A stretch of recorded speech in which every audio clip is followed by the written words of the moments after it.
Hello, this is Isaac McPheeters, also known as Rilian.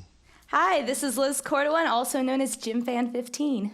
Hi, this is Brian Carnell, better known as Glumpuddle on NarniaWeb.com, where I'm a news poster, and welcome to our little walk down memory lane here, because amazingly, this film, The Lion, the Witch, and the Wardrobe, is now 10 years old. Woo! Likely Wow. in the $5 bin at Walmart by now. If even. Crossing the decade mark. It So is. taking another look at a film we've all seen many, many times, And it all this means is a lot to us. finally our commentary on it. Finally. Better late than never. We've all read the books, we've seen the movies a million times, we've all got an opinion. If you dare, listen to our opinion.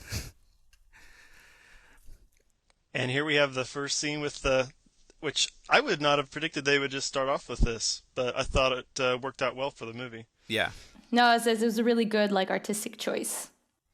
Well, it's a really, literally just a few sentences from the book they're adapting into the first several minutes of the movie. And one good thing about that, yeah, is even a lot of people that have read the book are kind of surprised by it, where it's, oh, what is this? For it takes you a minute or so to go, oh, I see what they're doing. They're expanding on the World War II setting. But even fans that have read it a million times, like us, it's a surprising beginning. It's always cool to start a movie in a surprising way.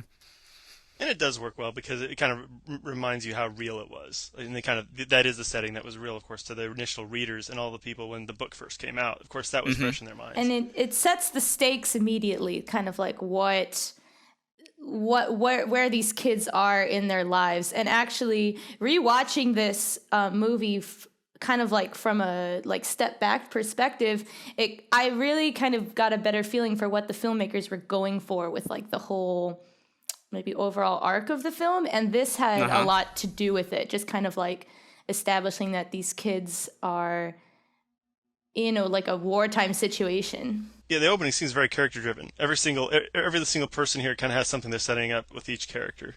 And they're also setting up, little things like presumably that's where Peter gets the idea for the Griffins in the battle, is the planes dropping bombs, is maybe where he got the idea to send the Griffins in to drop the rocks at the end. I did not expect the mother to be as much of a character when. Yeah, well, that's definitely a big change from the book. I think we knew that she was cast, and we Yeah, I didn't think know we the role did. she was going to play. Yeah, she's not Julia Roberts, though. That picture Edmund is holding is actually not C.S. Lewis, like some people thought it might be upon first viewing. Right. It's actually the father of Sim Evan Jones, who edited the movie. Little cameo. They're kind of already establishing here. I thought it was interesting how they did. Here is Edmund, kind of the problem child immediately, but not like he's just a jerk. It's like, well, he has some It's a good it's heart way deep understandable. down. Yeah. He's got some daddy issues, and he's not. He's got some daddy issues, and Got he's some- not listening to Peter. Got Two some things big we brother get issues immediately. for sure. It's like an interesting thing you see about the character of Peter, especially in the beginning of the film, where he's older and he's trying to take on that kind of adult role of being the protector, because that's all that he can do. And he is he thinks he knows what that means, but as you can see, just kind of the way he responds to his sibling, it's like he thinks he knows what that means, but he doesn't really quite understand. Then when he gets to Narnia, he'll be put in even more of a protective role Yeah. that he'll have to sort through. Wasn't this one of the first sets we saw? I think it may have been Yes. the first set we saw, surrounded by green screen. Yeah. Remember, we got some set pictures, and that was maybe one of the first concrete things, maybe the first kind of concrete thing from the movie we saw. So I always think of that when I watch this scene. Yeah. I think it was interesting how obviously I love the book, and I'm not saying this is a fault of the books, but of course the movie is going to have to depend on fleshing out characters in a different way. Mm-hmm. And Wait for it. Wait for it. got a NarniaWeber. Actually, A little NarniaWeber bit in that this surprisingly people talked about. shot. Boom. Jackson Hall. Jackson Hall. Oh, he was the number 2 choice, and supposedly they chose William over him because William actually looked like the other kids and could pass as a sibling better. But Jackson was their number 2 choice, and they still put him in the movie. And that was always actually, one of those little things people were like, what's up with that one shot of the soldier? And Yeah, he why tried to does Peter message look me at on him? NarniaWeb. He was actually on the forums a little bit. Yeah, I remember Way that. back when. I mean, 10 years ago. 11 years ago. I mean, it works from a storytelling perspective as well. No, what do you think they're saying with showing that shot of Jackson really quick? It's What's the saying point of that that? it's as Peter sticks out. he's so much older than everyone else there. And for a boy in that situation in that time, like he would be looking ahead to being, in war, in battle. Like he wants to fight, but he can't. Especially with how long the war lasted. Of course, it was going to be like one or two more years, and then boom, he was going to be there. I was thinking of it as more as, wow, a really young kid as a soldier. That's who he sees for a moment. A kid who probably feels like, wow, that's a lot for a situation for a young kid to be in. And Peter probably feels a little over his head as well. He's having to be a father figure long before he feels ready for it. And of course, he's not fighting in a war yet. Based on the book by C.S. Lewis. Woo! Oh gosh, these opening credits. And the helicopter train's almost going to hit the helicopter here. Whoa, look out. So, speaking of the book, Brian, tell us about how you got exposed to the book. Well, just these opening credits made me think of that. The fact that these are the first time I watched opening credits where I recognized every single name. Because I've been, so I'd been exposed to the books from a really young age. And in my early teens, I read them all the way through for myself. And they really had a huge impact on my life. And so when I heard they were making a movie, I felt very protective of them. Not just, I want this to be an entertaining movie. I want it to be close to the book. What I want it to be a quality film, good characters, good story that feels like that represents Narnia well, that is worthy of the title The Lion, the Witch, and the Wardrobe. So I remember when it was first announced they were making it. And I remember when Andrew Adamson was announced as a director, I thought that was an interesting choice. I followed it every stage of the production. By the time it came out, I'd been waiting for this movie for 4 years and went into it not just wanting to be entertained, but feeling very protective of a book that's very, very important to me, very personal to me. That's a lot for a movie to live up to. Yeah. Yeah. For me, I didn't read the books until I was 15 years old, and that was the spring before the movie came out. So we found out that they were making a movie shortly thereafter, like that summer, and I just kind of, like the whole process, I just kind of fell in love and started following it. I really liked it. Yeah, I grew up with my dad reading the books to me, and it was kind of almost just really part of my childhood, part of the stories I was exposed to growing up from a very young age. And so of course I was thrilled. And I actually heard, I think it was maybe in 2002, it was very soon after Phil Anschutz got the rights, and I literally heard when we were driving through Colorado, my mom said, someone just told me that this wealthy guy in Colorado just bought the rights to the Narnia films. I went, and we've been waiting. After Lord of the Rings came out, we were like, okay, when are they going to make a Narnia movie? Right, exactly. Got to do it. And here's a scene that was featured strongly in the trailer. I don't think they used any of the actual takes here, but it was, yeah. I think they even had some lines, didn't they? Or yeah, they had some lines, but they didn't use any of the actual takes in the trailer. Yeah. So we're about to get one wide shot of the house, which is not really a wide shot. It's like one little CG. exterior of the house, and it's kind of CGI-y, and it's the only, I think, one area where the movie doesn't even really try to live up to the book is it doesn't really spend time setting up the house as a character. Lewis spends pages and pages about this old, slightly spooky house with a suit of armor and weird things around. All manner of stories were told about it, and it sets up this slightly spooky old house atmosphere where it's not that surprising to find a magical world. They do have a little mystery here around the professor. They do, but it's kind of one of those things where looking back, I wasn't even thinking about, the house. They don't show a lot of the house. When I watched the movie, I wasn't even thinking about that, but now looking back, it's like, man, I really wish that they had shown more, established it more. I wish the house had appeared bigger because it looks kind of like a small house in the movie. It feels like a bunch of sets because that's what it is. It never really feels like a big house to me. Yeah. If you listen closely, that's Douglas Gresham on the radio. Yeah. His little cameo there. I think Adamson even said that was one of his regrets, was not fleshing out the sets. Yeah. So what's interesting about this dialogue here is that it's very similar to the dialogue and the scene in the book, but in the book you feel like Peter's really sincere. He's really excited about being able to explore. Yeah. We can do whatever we want here. But here you think he comes across as he's just trying to cheer Lucy up. He's trying to be the good same older dialogue, brother. But feels very different. Yeah, he's trying to be a good big brother. And Edmund, I think he's all our favorites because he's just kind of like he's got a smart mouth. What a troll. And Peter, he overreacts so much. Like he doesn't know like when to just kind of like back off. He just overreacts, and that's why there's tension between them. Mm-hmm. Scanner carving his initials. Do you remember that was controversial? Like, They're like, why we would he do heard, that? I think before the movie came out, oh yeah, he's tearing up some part of the furniture, and everyone was, that was like, that had a thread or two, like people Well, discussing. when you're anticipating a movie for so long and you get these tiny little things of little bits of information, they seem really huge. Yes. It's like, oh my goodness, would Edmund really vandalize something in the Uh-huh. house? I don't know. Is that consistent with his character? So here's the first kind of first big change in the book, which is that they're going to get into the wardrobe during the game of hide and seek rather than exploring the house. And honestly, some people I don't know. Some people it really messes with them, but maybe it doesn't matter enough to me. But I kind of forget the original sequence sometimes, or I get them mixed up. And Because this works. yeah, and it's like I said, like I haven't read the books in a long time. So when I was rewatching this the other day, I had to stop and be like, wait a second, this isn't actually how it is in the books. Because for me, like for the movie, it just works. Like I don't even think twice about it. Wrong dress. Yes. Yep, there's a shot there where it's the wrong dress on Lucy. Bad continuity. But yeah, I think that one of the things is the book just spends a few pages with the setting. The movie spends several minutes on the kind of dark situation they're in. It's such a relief to just see them being kids, Yes. for a couple minutes. I really love the song too. That helps set up this historical period. It Yeah, I does. think it's also there's no need to explain why would she step into a wardrobe. Well, she's trying to hide. There's no need to Right. explain it. Yeah.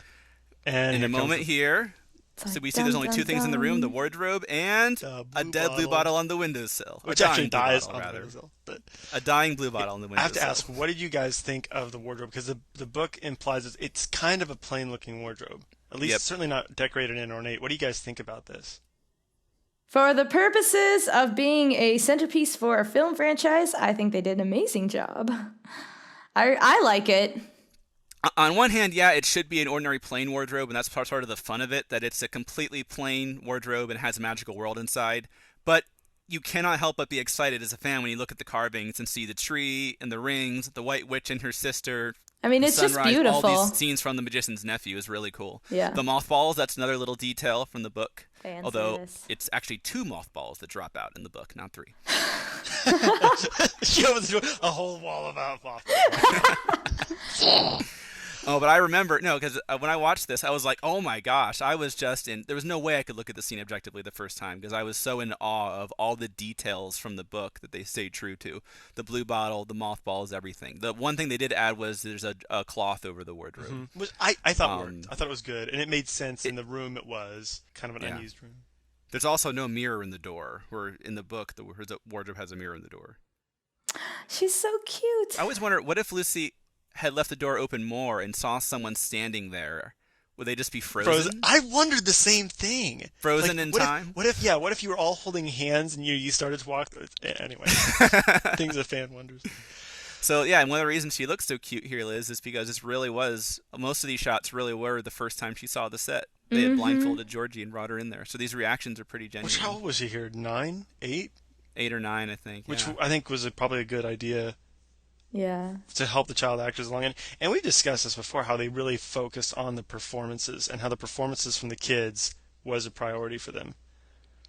Which you can tell, like, it holds up. Yeah. One difference from the book here is that this is nighttime in the book. So it gives this scene a very different feel. And and once again, like we we're just saying, I think a big deal of that is lighting it. They just wanted to light it really even and soft so Georgie could go wherever she wanted. Yeah. But it does make for a very slightly less ominous feeling to this than I think you get in the book. Which- the fact that it's in the daytime. But for all, they also may have wanted lamppost. that with the Tumnus thing, because You don't want to make it too weird.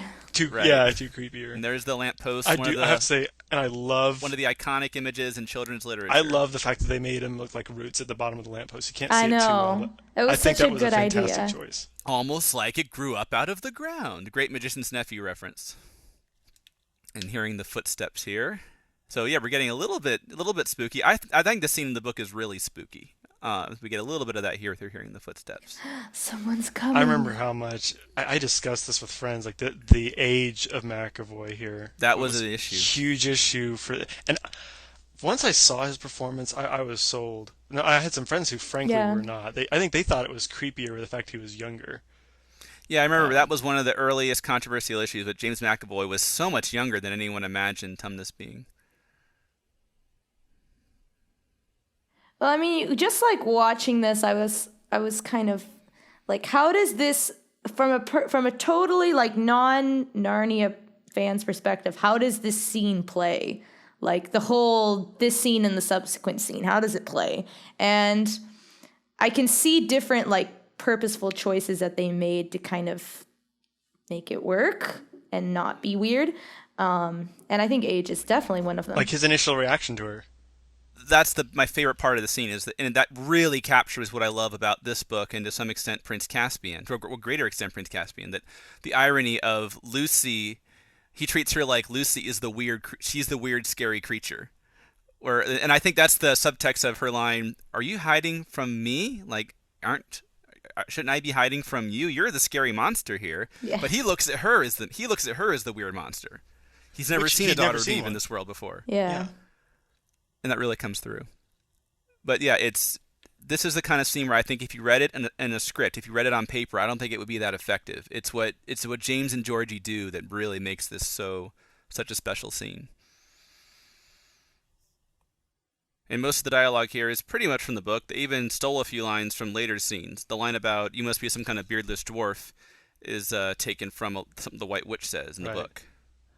The only thing they're really missing from the book is his tail. I think they just didn't want to deal with a CGI tail. Everything else is really close to how Tumnus is described in the book. Though he is taller. He's only a little bit taller than Lucy herself in the book.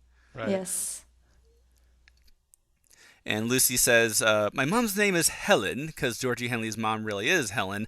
However, if they ever make a Magician's Nephew prequel and get to Queen Helen, people might think there's something there when actually there's not. Yeah. Looking back on this scene, it really is no surprise how far James McAvoy's career has gone as an actor. Mm-hmm. Yeah. I mean, of course, he was already in Dune before this, but I mean, seriously, he's such a good actor, and I think he really does a great job with Tumnus. Well, I think that both of them just sell the idea that they could become friends very quickly, and that Lucy just has that childhood wonderment, just accepting, oh yeah, there's a snowy wonderland in the wardrobe. Okay, that's cool. One of the things I loved, and it would have been we take it for granted because of how the books are and how we just demand. People do it when they meet each other. we just kind of demand when we think of a Narnia adaptation that you don't have any, when you go into the other world, But it would have been very easy for them to do this, and I love how it really does look like she just steps into the wardrobe from the room in England. It's a very gentle transition. It's a very gentle transition, and of course it's equally abrupt when you can't get back. Yes. Mm-hmm. Georgie's really good in this scene. Of course, even the movie doesn't answer the question, what was in the parcels. Lewis says it looked like he'd been doing his Christmas shopping. Right? There's no Christmas, so what? That's true, there's no Christmas. Maybe it's more sardines, which he has by the bucket load. Apparently. Dude's got to eat, I remember when I heard that his legs were going to be CGI, and I did not think that was going to work. I just didn't know how far the technology had come. But it wasn't until I got through this whole scene without even thinking about it at all. I just great Pauline veins. So that shot of them walking away there seems very similar. Reference. Honestly, like rewatching this, the only thing that stuck out to me was his, like after 10 years, like his ears. Like his ears are way too still. They should be moving a little more. Animatronic ears. Come on, Howard Berger. Well, they even, I think there are certain things they realized they just had to sell initially. Of course, I knew Aslan had to look fantastic, and they knew they couldn't cheat on Aslan and they couldn't cheat on Tumnus. And if you didn't buy Tumnus, you weren't going to really buy the rest of the movie. And so I think that's why they spent the attention they did on the legs. And yeah, it's very successful. And this is where you start to get like, oh, something's up. Everyone always laughs at that part when he shakes the snow off his feet. Yeah. Did you guys like the set? I did. I thought they did a really good job with it. I don't know. It's just like it's cozy, but it also seems like something he would like. That seems like his style. In the cave, yeah. I like the books coming up. Is man a myth? Yes. The fact that they seem to know that's important to keep in there. Because that's what it's all. That's what this whole relationship is about. The irony that he thinks of her as a weird creature, and that really comes through. And they have that connection there of both of their fathers are at war. That they added. But you always wonder, which war and how old is Tumnus then? Because he looks young. Well, yeah, we would assume it was the war of the White Witch. Presumably, the White Witch tried to take over Narnia. There was some kind of war. I think that's what we're supposed to assume. Which was 100-year winter, but. Anyway. Right, so we can assume that Tumnus age super slowly. He's aged very well. No presents for 100 years. Which is implied in the book that he's over 100 years old. And we're getting some of that in the book. What this scene is really about is it's establishing that Narnia has a history of, and things used to be much better. Back when I was living in California, I was like, oh, they put milk in their tea. Like, that just looks so weird. And now... Actually, that is a thing. That's a thing. I know that now. It's not half and half. It's not cream. They put milk in their tea. Oh, it's totally a thing. That's how they do it in Narnia. Or anywhere else in the world besides America, apparently. So I want to know, how did you interpret this scene in the book? Because when I read this in the book, I don't read it as Tumnus is doing anything magical. Yes, he gives her good food, he plays her some music, and of course, she's very comfortable. Naturally, she falls asleep. But I don't think there was anything magical involved here. Where here, absolutely, he's like hypnotizing her or something like that. What do you think, Liz? Yeah, same as you. Like, that doesn't really come across in the book. I think it works for the movie, though.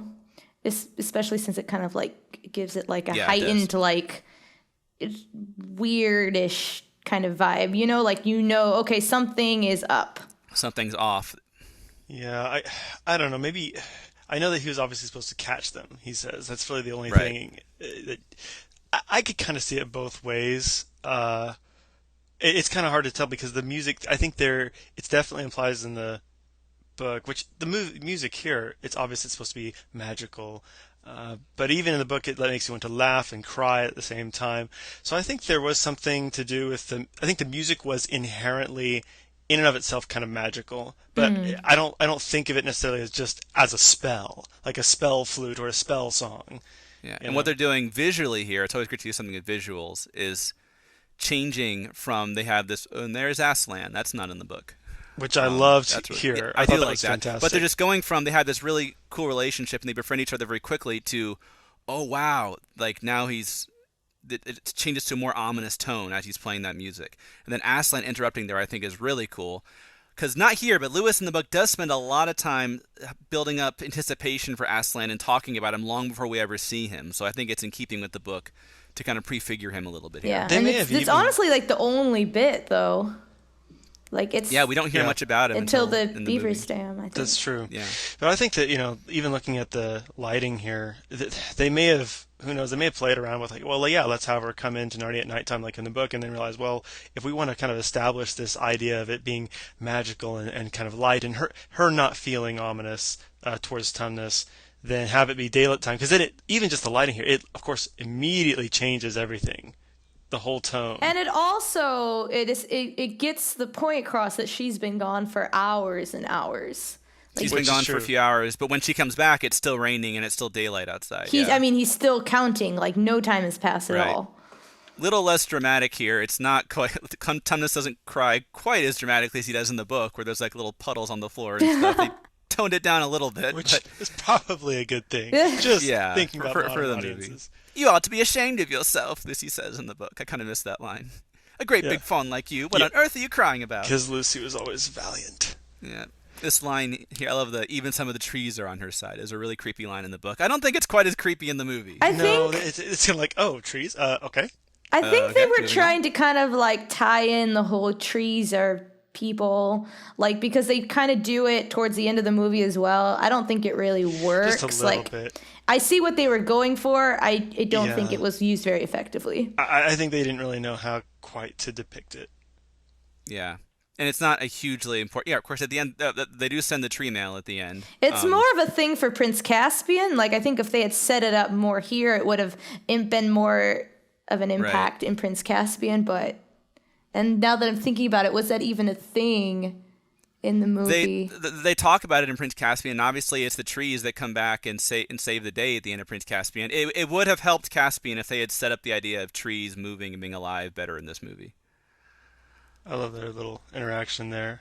It feels very real. The performances are very genuine. Someone once asked me, what is required for you to suspend disbelief for any movie or TV show? I said, I think ultimately it has to be the character's responses to situations. Doesn't matter what the situation is, really. It depends on the response. Right. And whether it feels genuine. Mm-hmm. And then it's like, whoops, nothing, no time has passed at all. And like you said, like when she walked into the wardrobe, we hear Peter, 24, 25, and then when she comes back, we hear him finishing counting. And so that's a very, without having to explain anything, that just says, oh, there's It's a like different times going on and it's here. like reason number 5 why they changed how she gets in the wardrobe for the first time. Like, I think it's That's effective. true. It You works. kind of accomplish a lot in a very short amount of time. Mm-hmm. Uh-huh.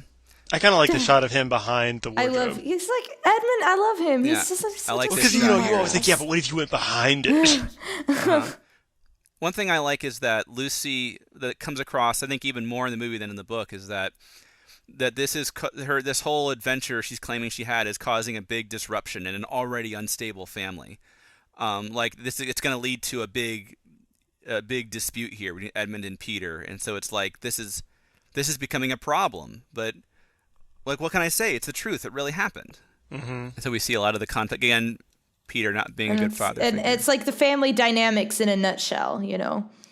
Peter's trying to be in charge, Edmund's trying to be smart, and Peter is getting on him for that. And then Susan is trying to be like really hard on Peter about being hard on Edmund. And she just wants there to be like peace and no conflict, and she doesn't know how to get there. Now, the fact that they could not get into Narnia there, I think, is only like they try to get to the wardrobe and they couldn't get in. Why? Even in the book.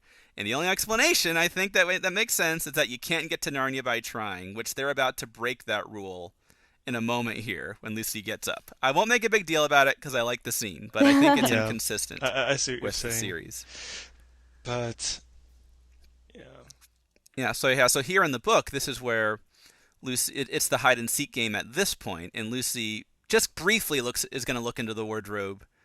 And here she's going to say, because she's starting to doubt herself. Here she's actually going to put her boots on because she's actually expecting to be walking through snow. Yeah. So I think she has more belief here than she does in the books. well, in the book I would agree, because in the book it's almost like she does kind of just, because it is so fantastical, you think, well, I must have just imagined it.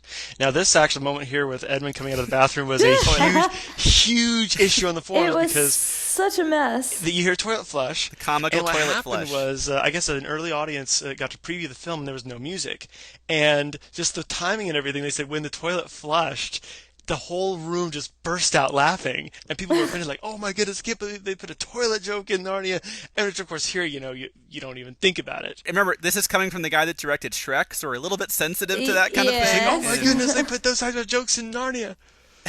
I love this bit right here. It's like the wind blows her The candle wind on. blowing out. The She's like, I candle is knew really a it. nice touch. So here in the book, Edmund sees Lucy going into the wardrobe, and he thinks, oh, she's going in to hide, because Lucy thought it was Susan who was it, which is pretty much the same thing here. He's kind of going in teaser. Yeah, and to kind of give props to, like here, yes, I think Lucy is trying to get into Narnia. She's prepared to get into Narnia, whereas actually in the American version, the American version, the cartoon with American accents, the one I saw, they actually have a little voiceover where she's saying, maybe it was all a dream. Right, which is essentially from the book. She thinks she's questioning if maybe it was all a dream in the book. And she ultimately jumps into the wardrobe in the book, not to get into Narnia, but to hide from Susan, because she thinks that Edmund is Susan coming to catch her in the hide-and-seek game. But one thing that the movie does do a good job of is, as in the books, you can never predict when you will get into Narnia and when you won't. There is no knowing, and it certainly is the exception to the rule. One thing that helps, I think, judging from the movie, is walking backwards. And all 3 times they're walking backwards when they get into Narnia. So maybe that's what you have Maybe to they're do. trying to keep in spirit. Now, was this the first time he saw the set? Do you guys remember? Yes, it was. Yep, same thing. And in the book, it's one thing I do miss from the book is that I think it's a sunrise. I think it's a sunrise in the book. And here it's just like misty and foggy. Once again, I think they were very concerned about lighting it for the kids' performance, so no matter where they went, they could get it. That's a real shot, the lamppost that really is in the snowy forest. Just the one that looks up.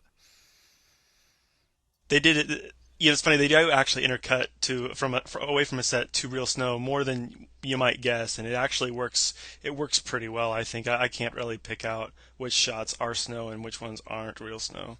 Well, I don't have as much experience with snow, so I'll take. Well, I know one time you picked out like, man, this shot really bothered me. It was so obviously fake, and you found out that was one of the real ones. It did happen. Because I've done that like with green screen or. Yeah, well, I mean, like CG true stuff. story. It doesn't really. Okay, wait one sec. I love this bit because he doesn't move. Like it's like he still kind of thinks it's all like a dream or like it's That's like a it's good gonna go point. away, right? And then nope. Reindeer looks CGI. What's going on? They look so fake. I thought, how can they do Tumnus that well? And then this reindeer just This moment, this plays very differently. This whole thing with Ginnebrick getting off, who has a name here, which is a name they created for the movie, very different from the book. And this is such a moment. This might be a bit of a theme in this commentary for me. A moment that I thought of as really big in this epic, dramatic moment. The first time the witch sees him, that's kind of over very quickly in the movie here. Yeah. Well, it's more dramatic to see Ginnebrick than it is to see the witch. But I always imagine this big slow-mo reveal of the villain of this movie. But like that's the thing though, because at this point in the film, she's not the villain. You don't know that she's the villain. That's a good point. And watching this back, like just kind of trying to see how does this work on its own.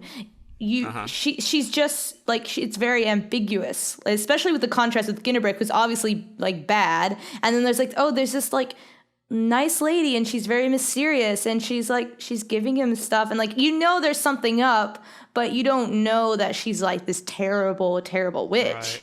Well, I would never do this. I would never raise my children in such a wrong way as to let them watch the movie before reading the books. But I have to say, there's a part of me that would like to save the one bad child, and then do one of those, I am your father, film them, right. Watch the witch, and then say, okay, what do you think? Is this person good or bad? Right. Because they're walking a fine line here. Because in the book, she's bad, and I think to a lesser extent, you kind of know she's bad here too. There is a slightly ominous undertone, but it has to be believable that Edmund could be taken in and not look like a total fool. Yeah.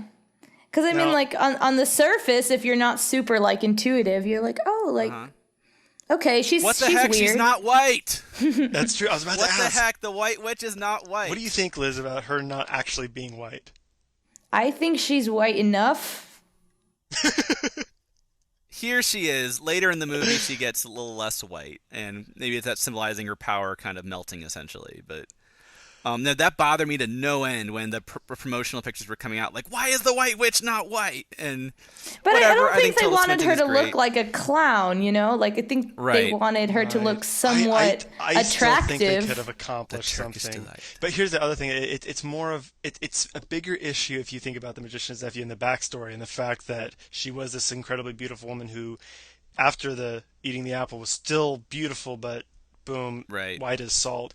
I do love the blonde hair. I think that works great with it. That was controversial. That was one thing we heard about long before we saw it. Oh, the white witch is going to have blonde hair. And I thought it goes against expectations. It goes against the cliche. But really because of the Pauline Baines illustrations more than anything. Yeah. Which are black and white. I think it works. I love how her hair is reminiscent of icicles. I think that's why they did the dreads, because it kind of reminds you, and I think she looks less evil with blonde hair. Mm-hmm. So the Turkish Delight, the iconic Turkish Delight, that was one of the cool things. I think a lot of Americans read it and don't quite know what Turkish Delight is, and so listen when they're kids. It's not that good. It's delicious. What are you talking about? You shut your mouth. I love Turkish Delight, especially the kind with almonds. Sorry. Continue. It is funny, American children, though, that see this movie and oh, that's what Turkish Delight is. Okay. But the Turkish Delight's controversial, too. Because it's in the movie, as so far as we can tell, it's not enchanted. There's no reason to believe watching the movie the Turkish Delight's enchanted. They kind of psychoanalyze Edmund a little more in the movie and try to reveal these deep-seated resentments. Mm-hmm. What do you think, Liz, about the Turkish Delight not being enchanted like it is in the book? I think for the purposes of the movie, it gets the point across. I mean, it doesn't hold the same place. It's just used more of this is something that she uses to kind of win him over.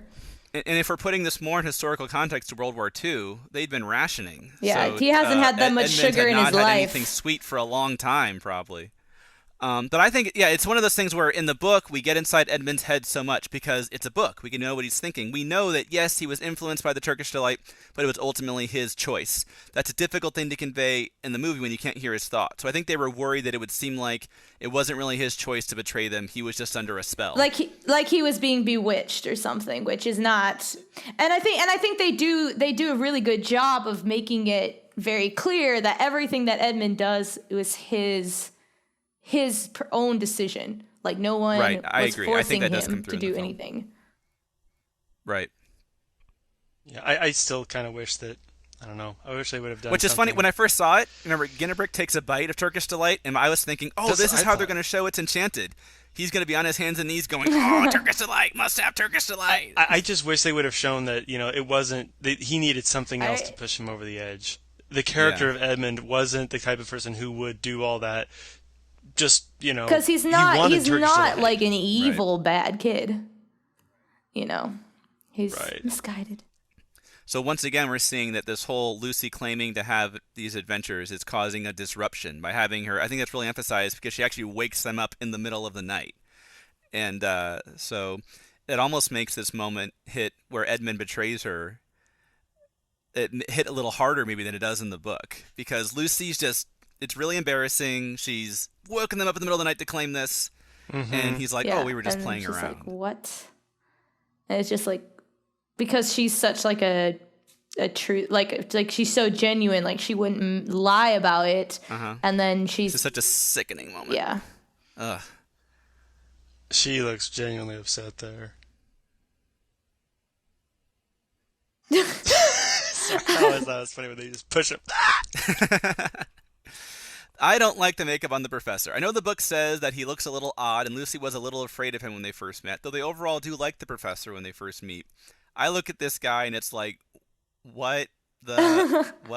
what is... I thought the whole entrance with the professor here was took away any mystery or awe with the character that was in the book. They had the shadowy feet, and that kind of made you wonder, who is this guy? And then it's like, wait, but this is... You'd have to be on the second viewing to really realize, wait a minute. Now, one thing I have to say real quick... Silver Apple! Magician's Nephew reference. I have to say that I kind of miss the camaraderie that Peter and Susan had in the book. I think, yes, they're both meeting with the professor here, but I wish that they were a little more united. Like, it's just better that older sibling camaraderie that they had. Us against the world, more sort of a team. Thing. Yeah, kind of a team. And one of the sad things with this, they threw in so many little bits of dialogue here, but I don't really think the scriptwriters completely understood the significance of each line. They just kind of throw in the argument like, oh well, she's not mad, she's not lying, and she must be telling the truth. They get the bullet points of this scene in the book of Lucy's either lying or she's crazy or she's telling the truth. But when he does do the bullet points of his argument, it's not that powerful. It's the Cliff Notes version. Yeah, right. and it's also, it's kind of the line at the end makes it very obvious, like what they're kind of going for, which is like one of the overarching themes of the movie is like family. So at it's like you're supposed to, like they're all splintered, like they may make it obvious, right. They're all splintered and apart, and then through them going to Narnia, it makes them come together and be united. So this is like knock on the head, this movie is about family. They're a little less subtle here too about clearly the professor knows something about the wardrobe, because the screenwriters are writing the script knowing about the magician's nephew. In the book, there's certainly a sense that, okay, there's more going on here. Maybe he knows something, but you don't quite know what it is. Of course, we know he's Diggory, but that they really hammer that home here in the... Which I wish it was a little more subtle. Right. This is a very significant scene for longtime NarniaWebbers, isn't it, Isaac? It was the first time that we saw what the actors look like. We didn't even have their names, I don't think. We got pictures from the New Zealand Herald. I remember sitting down and memorizing their names: William Moseley, Anna Popplewell, Skander Keynes, Georgie Henley, and that was the first time we saw him. And there was generally a really positive reaction. People were a little surprised at how young Lucy looked and a little surprised at how old Peter was, I think, a little bit. Yeah, and I think it's kind of funny the things that we cared about then, because everyone was talking about, what do you think about Susan's hair color? Should Susan be a blonde? What about Peter? That's right. That's when we knew Lucy wasn't blonde. That was a big deal. Yeah, because it's like, well, wait a minute. I thought Lucy was blonde, and wait a minute, shouldn't Edmund be blonde? Or, So nitpicky, so nitpicky. So this is a really big change, where in the book they're trying to hide from Mrs. McCready to stay out of her way while she's giving a tour, and here they're trying to avoid being caught. Which what I loved about the book that they kind of miss here, maybe it's there in a little bit, but in the book it's almost like the house itself is alive. It's like no matter where they went, she was there. And I wish they'd even accomplished that a little more, like almost in a wait a minute, that's not possible, like the house was pushing them there. It's actually conveyed a little more in the extended version, which has kind of gone the way of the dodo bird, but there is an extended version of there is an extended version of this film, and this scene is a little longer, and that does come through a little better. Now, this is also different because we see Edmund being very proactive about trying to get them into the wardrobe. Where in the book, he's kind of like, oh, let's get out. But I do like that Peter, I mean, obviously, his only concern is the outside. He's not concerned about the inside of the wardrobe. Right. And they acknowledge it, that Susan's like, you've got to be joking. We're going into the wardrobe, the thing we've been talking about, really. And he's like, in what the book, the they don't heck? really acknowledge that. Right. In the book, so I like that they acknowledge that. Their reactions is like, oh, shoot. The impossible line. I saw that in so many teasers and trailers. That's right. Impossible. Which, again, when the every little bit you get when you're waiting for a movie to come out is really important. And impossible. Oh, that's foreshadowing the last battle. It must be. Where Susan stops believing and says it's all impossible. Well, maybe not. Keyboard warriors with too much time on their hands. Oh, that's why we're here, isn't it? And then it's like, oh, crap. Edmund, he really is a liar. Which they don't actually put together until a few minutes later in the book. True. Although I have to say this, in the book, I always wondered, like, the moment in the book where I thought, wait a minute, it took them this long to realize he was lying. Right, it's true. So the movie makes more sense. That line where Lucy's like, some children doesn't know when to stop pretending, she says kind of mockingly, is a very out of character kind of line. Lucy's not the one who would say, oh, I told you so. I always think of that. But they're just trying to make Edmund more sympathetic, I think, here for a lot of this. I guess. And, of course, the coats. It's like they've just suddenly remembered, oh, yeah, there's tons of snow. It must be freezing out there. Which is what happens when people are like, oh, my goodness, it's snowing. And they play in the snow, and then a few minutes later they realize it's it's freezing. Yeah, I don't know about you. I live in Chicago. It's really cold when there's snow out. Oh, yeah, they don't... Lucy and Edmund go through no problem. And then finally, like, we should probably put on some coats. Even in the BBC version... They have coats, all three wardrobe entrances. They wear the coats. I think it's because they were shooting in real snow and they had to have them wear the coats. Yeah. But... Although to be fair, there can be lots of snow and the air is mild. Like that does happen, yeah. But usually that means I've it's skied going in a to t-shirt, melt. I think. Now you guys aren't suggesting that this movie might not be 100% realistic, are you? I'm gonna say though, that looks like real snow right there. That is real snow right there. Yeah, that looks like real just cold that bit where they're playing around. Like is real that's snow. a cold smile. Remember that music was controversial a little bit. That remember some people really liked it and some people really hated it. Was it Imogen Heap? I can't remember. Looking back, I was like, I remember like the vocals in the movie being like, some people liked it, some people don't. Looking back, like now, it kind of dates it a little.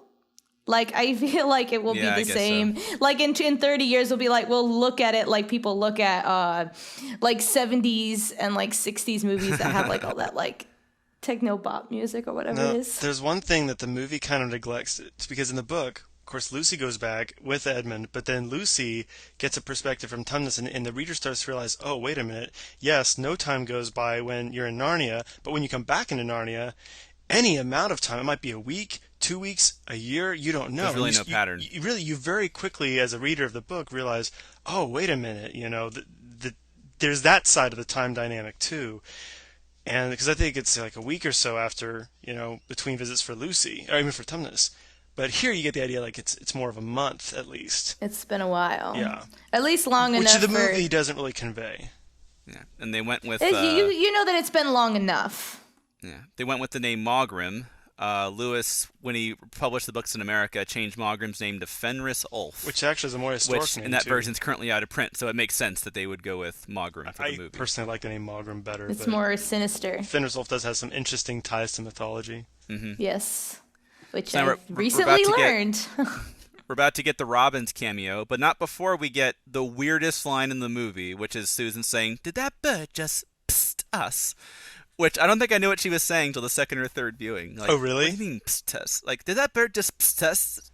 What? No, I got it. Psst, psst. P-S-S-T. Not that I go around saying psst, psst. Uh-huh. So the Robin has a cameo. Was cut out of the BBC version and also cut out of the Focus on the Family radio drama. And I think the animated version as well. So it's nice that they at least have him in there briefly. No one likes the Robin. No one wants to deal with it. Oh, I like the Robin. It's cool. No, it's I mean like no one who ends up making an adaptation into media ends up liking the Robin at all. Uh-huh. Now, this moment of meeting Mr. Beaver, they play it up initially like it's really ominous, if they try to. And then they play it as more of a comedic beat, where in the book, I think it's pretty serious. It's like, who is this? Can we trust him? And they've only just realized they're lost and they don't know how to get home, which is a really dramatic moment in the book. And then the beaver shows up, and what do we trust and what do we do? And here they make it more of a comedic moment when we discover that the beaver can talk. Which, even if they had established them being lost, I think would have been given a little more sense of urgency. Mm-hmm. But I have to say, I overall, I was really happy with the beavers. They are a little larger than normal beavers, but I was pretty happy with the size. That makes sense because they're talking beavers. Well, as far as the way they like look, beavers. I mean, I like. Well, this is a beautiful moment, by the way, with the handkerchief and the interaction with the CG character is very real there. But as far as the way the beavers look, I like. I mean, I kind of wish they were a little bit bigger, maybe not BBC size. Yeah, as far as the way they look, it's fine. Walking around. Sorry. Oh, yeah. But it's funny, in the book, the reason they decide to trust Mr. Beaver, they're still not sure if they're going to follow him, but then he says Aslan is on the move. And that's what makes them make the decision, really, to trust Mr. Beaver. And they're going to move that line to inside the house. And so I think, again, and one thing we'll be talking about here and there throughout this commentary probably is Aslan does kind of get demoted in this movie. It's really the kids that are the heroes, more so than Aslan. Yes. An unfortunate truth.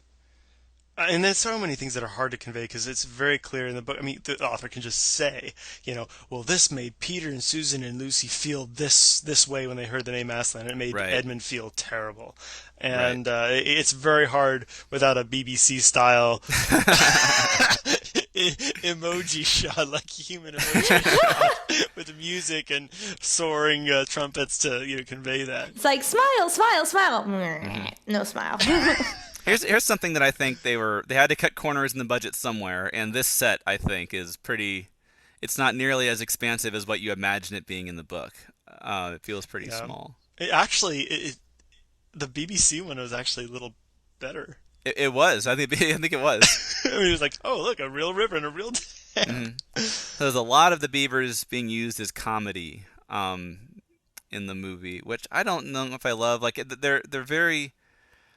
I just think they genuinely, in the book, they've been waiting for this for so long, and they're so honored and in awe of the fact that they get to be alive for this moment. And I think they having them be used for laughs so much waters that down a little bit. I don't mind so much the using them for laughs as much as I think it's not that it waters it down as much as they just don't have a lot of the other aspects. They don't have, we're so honored. If they'd even had that in addition, I think it wouldn't have been as much of an issue.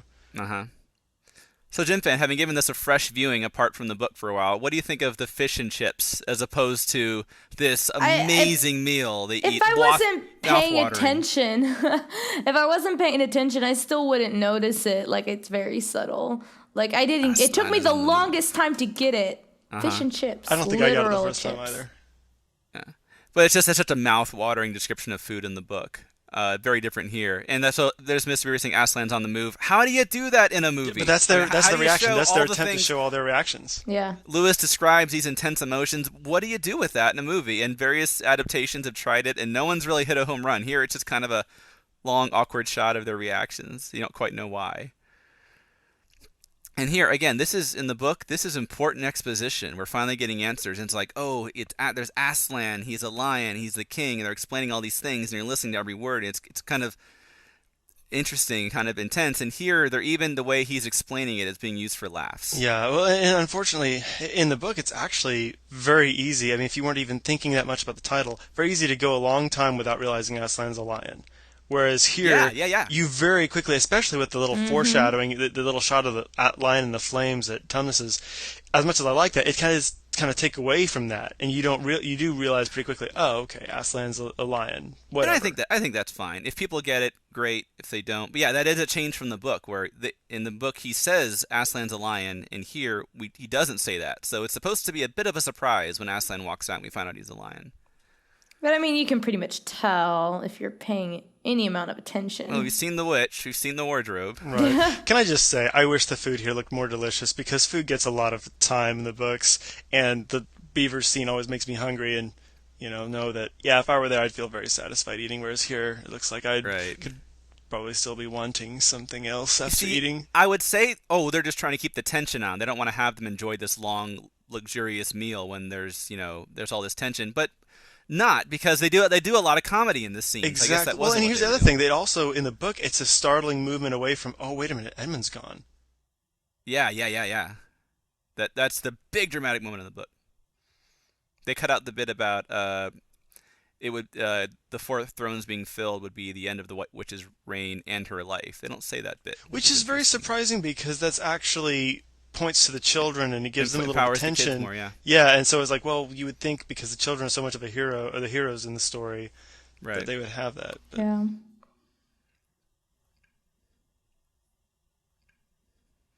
So that would be cold with no coat. Yes. Well, he looks Nighttime. appropriately he cold. does look cold. This plays out. So I rewatched this with someone recently. This would be NarniaWeb Inkling. I got a credit with this observation. Who points out? So earlier in the movie, we saw we saw Edmund running back inside and to get the picture of their father, and Peter tried to pull him back. And here, a similar thing. Edmund is about to walk inside the witch's castle, and Peter tries to run to pull him back. Covering And she was distance with saying- amazing time. I mean, just But it, he covers a lot of distance in a very short amount of time. I mean, that's pretty impressive. Dude's a fast walker. Yeah. well, Narnia does feel a little bit smaller. Well, that's actually one of my complaints with the movie is that they don't really give a very good sense of scale to how big Narnia is. Yes. In terms of how I would agree. just your sense of days and nights and how long it takes to get from point A to point B, it feels kind of claustrophobic to me. Yeah, I would agree. They didn't do as good of a job building the world as I felt like they did in Prince Caspian. Prince Caspian, there's much more sense of scale. Well, I'll comment later. Because really, the battle scene is the best time where you really get a sense of the size, just because of that you get these big these flying helicopter shots and. Right. And here's some of the kids bickering more than you would imagine in the book, and ultimately they decide to go along with Mr. Beaver, not because of, oh wow, Aslan, that sounds amazing, and they're in awe of hearing his name, but because they have to save Edmund. So again, it's kind of taking a lot of the emphasis away from Aslan in the movie. This scene is one of the reasons to make this movie. One of the iconic visuals of the book, the courtyard of statues. Did a great job on it. Love the scene. It's very spooky. But it's a little different because it is not unlike the book, at this point it has not been established that the White Witch turns people into stone. So maybe you would infer that here, but maybe you wouldn't. It's still creepy either way. I kind of like that. I Different. kind of like that. You can't figure out like, oh, okay, I see a bunch of statues, but I do kind of wish they looked a little more lifelike. Like he was initially scared and thought it was real. Yeah. I don't know. I like that they kind of hold off on the reveal. reveal. Like they don't do it all at once. They just Right. when you think about it, like they haven't, like we know the White Witch is bad, but we haven't quite Yeah. like seen her in her element yet. So like this is enough for Right. now. That moment they included from the book of him drawing the mustache on the lion, it doesn't have nearly the same effect because, again, in the book we know that Aslan's a lion, and he's drawing the mustache on this lion, mocking Aslan. That's a direct defiance of Aslan. Here, we don't know Aslan's a lion, so it's a little random. Like, why is he doing that? But man, that Mogrim bit makes people jump. He's a smart ass. He likes to do things like that. I have to say I love the idea that the whole palace is built out of ice, especially because the movie came out before Frozen. Let it They go. didn't just steal it. Oh, good grief. But seriously, I think it looks great for even just in thinking about the book. I think it works out fantastic. This is a phenomenon. Yeah, in the book, it's a much more traditional castle. Is Yeah. the idea you get. I do like this, especially for the film. I think it works very well. And I love that at the end you see that the castle itself melts. Yeah, that is Like- cool. And the witch's crown, if you watch closely, the witch's crown gets shorter and shorter throughout the movie. And again, this is a great example of adaptation. Look what Edmund wants, where he's coming from a place where his older brother is essentially his father and not doing a very good job of it. And now a chance to be king and a chance to be recognized and be more in control. And this is a great. In the book, we get all that in his head. Here, we need a visual for it. sitting on the throne. Right. I love that because, of course, she's not just going to sit there all the time. She's going to move around, and I love this. This is a really well acted scene. And I love that she doesn't. This is a good change from the book, that she doesn't immediately. How dare you come alone? There's a moment there, but before the bomb explodes. And it's equally abrupt for him in his mind as he's waiting for her reaction. He's just as startled as he is in the book. Skinner does this so well. But this made audiences jump. I remember her reaction.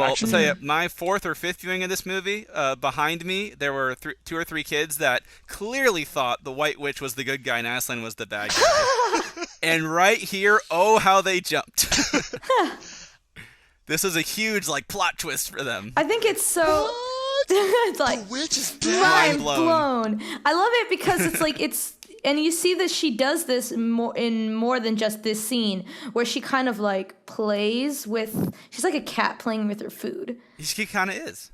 And you see it when she fights Peter later on, where she's like, she's not fighting him because he's actually doing a good job. Mm-hmm. She's just having fun. Yep. And we'll see that when she's sword fighting Peter. Yeah. I do like that they did include him asking for more Turkish delight. I think that's still doesn't quite get it. Yeah, and he does. He does want it. So I think that's good that they threw it in there. Oh, he's poor guy.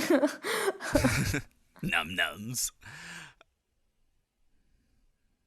Reading about Tilda Swinton talking about her performance and how one thing that came through talking with Andrew Adamson, they were talking about the character, was, it's more scary than shouting. It's actually speaking kind of quietly and seriously. That's when kids know they're in trouble. So a lot of the times the witch is not shouting or she doesn't get angry. She's actually really calm and quiet and controlled, and there's something kind of scary about that. I have to say, not all these wolves are real. They mix it in, and it's hard to tell. They did a good job with this. Sometimes they look a little happy, but... Like in this shot right here, they looked a little happy. But I do know they worked on removing wagging tails. There's a little comedy here that's kind of in the book where Mrs. Beaver is taking her time leaving. The difference is that in the book, Mrs. Beaver gives logical, valid reasons why she's taking her time, and it does make sense. Here, you think you're just supposed to be like, oh, women. Yeah. I think that's what they're going for. And you almost get the sense that it was Mrs. Beaver being stupid that made them have to go through the tunnel. That's the reason they didn't get away. But they did get away, so it turned out fine. Yes. Dramatic tension moment. But yeah, some of these wolves did look too happy when they actually filmed it, so they had to paint out their tails so they wouldn't be wagging so much. Yeah, big departure from the book. This part of the book is very quiet, and they have to sneak away, and it's very tense, listening for the sound of bells. And here we have a big, bombastic action scene where they have to escape through the tunnel. So they cut out the old hiding place for beavers in bad times from the book, but they do have this tunnel underneath the beaver's house. Lucy's ominous. They're in the tunnel. I think we got some promo shots, like of Peter with the torch. We did. Remember, we were watching this I think we kind of knew this was going to happen. Just what we'd be pieced together in the trailer. Oh, this must be a tunnel underneath the beaver's house. We kind of pieced together. You're like, what else could it be? It's funny. There's some things we just expect, and other things we don't expect. And with the adaptation, I think we all knew that they would probably try to make the run from the wolves a little more intense. Yeah. So this is based on a moment in the book where they come to, the White Witch comes to that creature celebrating Christmas. They've kind of, and we have a new character here, which, boy, we talked about this ad nauseum with the fox. Yes, there is a fox that gets turned into stone in the book as part of that party, but is never developed as a character or anything. And especially an ambiguous character where you don't know if he's good or bad. And again, so now we haven't seen it yet, but it's like, oh, I guess the witch turns people into stone, but we haven't actually seen it yet. No one's actually said it yet, so we're slowly building up to the moment where we actually see her do it. I never quite understood why they just immediately assume that the fox is bad. Because he looks like a wolf, but we can argue reading later. I know that's supposed to be the reason, but I never quite understood why, for the purposes of the story. Because foxes are sly. They come to a place where there's a bunch of animals turned into stone, and he's the only one who's not, I think is the idea. Okay, maybe that's it. I think the point of this scene, again, we're just trying to establish how much the kids mean to the Narnians. Again, the kids are the real heroes in the movie. So it's basically this moment, the fox the sacrifice the fox makes to hide them, and then Aslan dying, I think is part of that. Look, Aslan, the kids are so important, so Aslan's going to give his life, and then later Aureus charging in order to save Peter. To be a bit more, maybe I'm just being gracious to the film.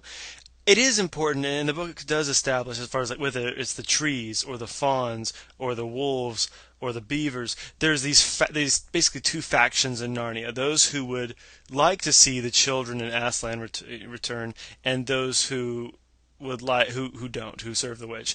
And so I think they're that's part of it here. It's not just propping up the kids. It's they're trying to establish these factions, which is important to show, and maybe it's more effective getting that across by showing the kind of like the badgers and everyone already frozen. Uh-huh. I like this scene. It's really cool hearing Mrs. Beaver say, "Oh, you've seen Aslan. What's he like?" And I really wish the movie had more scenes like that. Mm-hmm. The book, for me at least, the whole middle act of The Lion, the Witch, and the Wardrobe book is all about anticipation over getting to meet Aslan. He's not safe, but he's good. He's a lion. They're nervous about meeting him. We're slowly getting more details about him. And the movie does that a couple times, like the bit in Tumnus's Fire is cool, and this is a nice scene. But apart from that, there's not much. The Aslan is on the move line doesn't really do much in the movie, unlike the book. And interestingly, this is a scene they reworked after a test screening where they felt they needed to get a bigger sense of Aslan earlier in the story. You almost need some of this dialogue reversed. Like you almost needed this earlier on, before the dinner table scene, in some ways. Yeah, I think we needed something like again. Well, in the book, that Aslan is on the move is such a big thing with how that made them react, and in the movie, how do you convey that? You know? Oh, the dungeon scene. I like this scene. You do? I do. I like it because it kind of it establishes stakes again. I don't know, like you see kind of like what a bad situation he's in, and you see like what lengths, like the White Witch has affected other people as well, not just Edmund. Right, and Edmund gets to... So yeah, this is another early change that we became aware of. We knew that there was going to be a scene where Edmund was imprisoned, and we knew Tumnus's role was going to be expanded from the book a little bit. Again, it's we see Edmund... in the book, it's his thoughts. We see him go through the process of regretting what he's done and realizing, oh, well, this is silly what I did. But in the movie, they have to find a way to dramatize it and visualize it. So seeing Edmund come face to face with Tumnus and realize, oh, this is all my fault, we get to see that we could dramatize that transformation. Which we talked about this a lot on the forums when we learned about it, but I don't remember if it was really that controversial. It seems like a lot of people were pretty open to it. I think it certainly works well, especially because even in the book, when he sees the fawn, it doesn't have as much of an impact on him. He does think, oh boy, my sister met this fawn. But I think that it works well here, and again, kind of gets you more inside Edmund's head, which were probably more inside Edmund's head than any other character. Yeah, definitely. I think in the book and the movie, you could argue that. And I love the art direction in this scene. I love how the witch's costume just like blends in. Like the witch and the environment are like one creature in this It's kind of monotone in a good way. And when she picks up Edmund, you see how strong she is. It always reminds me of how we see her in The Magician's Nephew.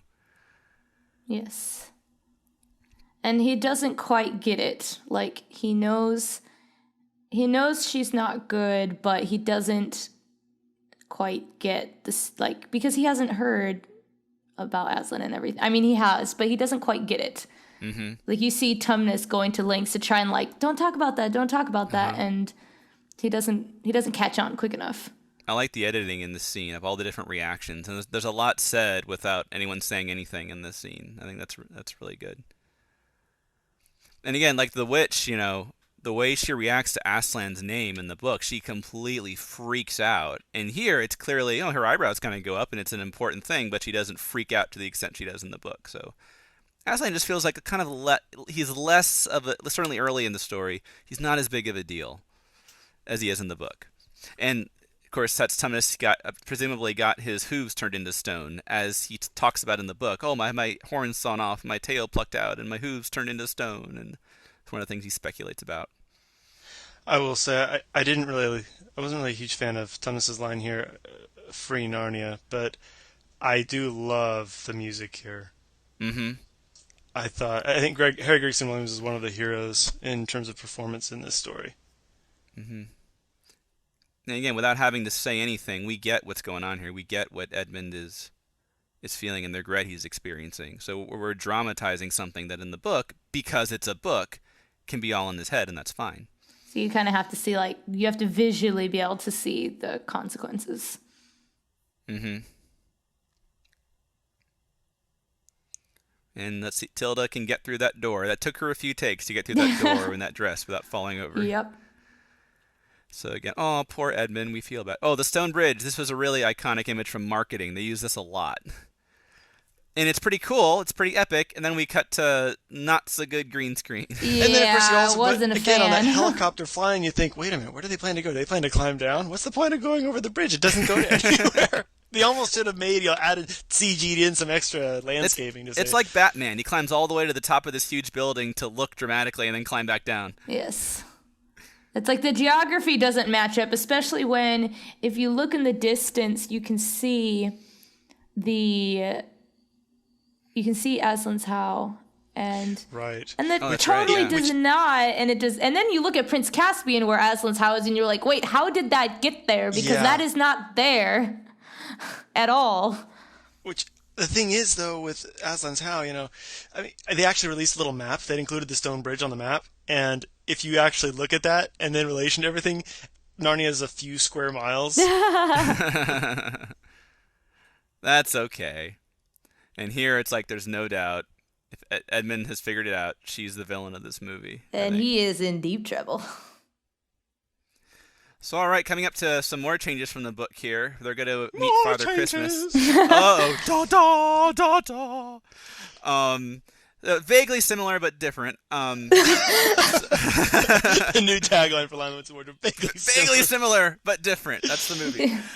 So the way they're going to meet Father Christmas here, they are going to hide from him, and they are going to think that it's the witch, but it's it's much more fast-paced and intense, and like kind of the quieter scene, quieter, more kind of ominous way it is in the book. So the first thing here is, since this is a change from the book, were you guys fooled here? They're obviously trying to hide. They're trying to make you think this is the witch.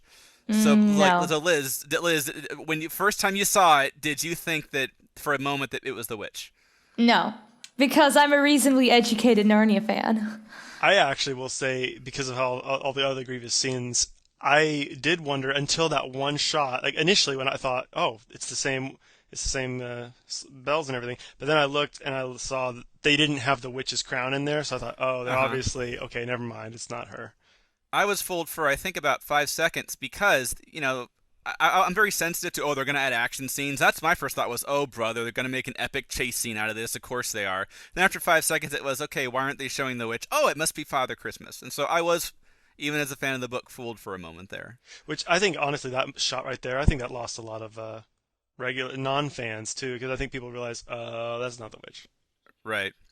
So this scene is honestly, it might be my favorite scene in the movie, just in terms of how horribly wrong it could have gone to have Santa Claus suddenly show up in the movie. It could so easily have derailed the movie to a point to where it could not have recovered. And it was one of the early concerns we had when you hear them making a Lion, the Witch, and the Wardrobe movie. Oh, are they going to include Father Christmas?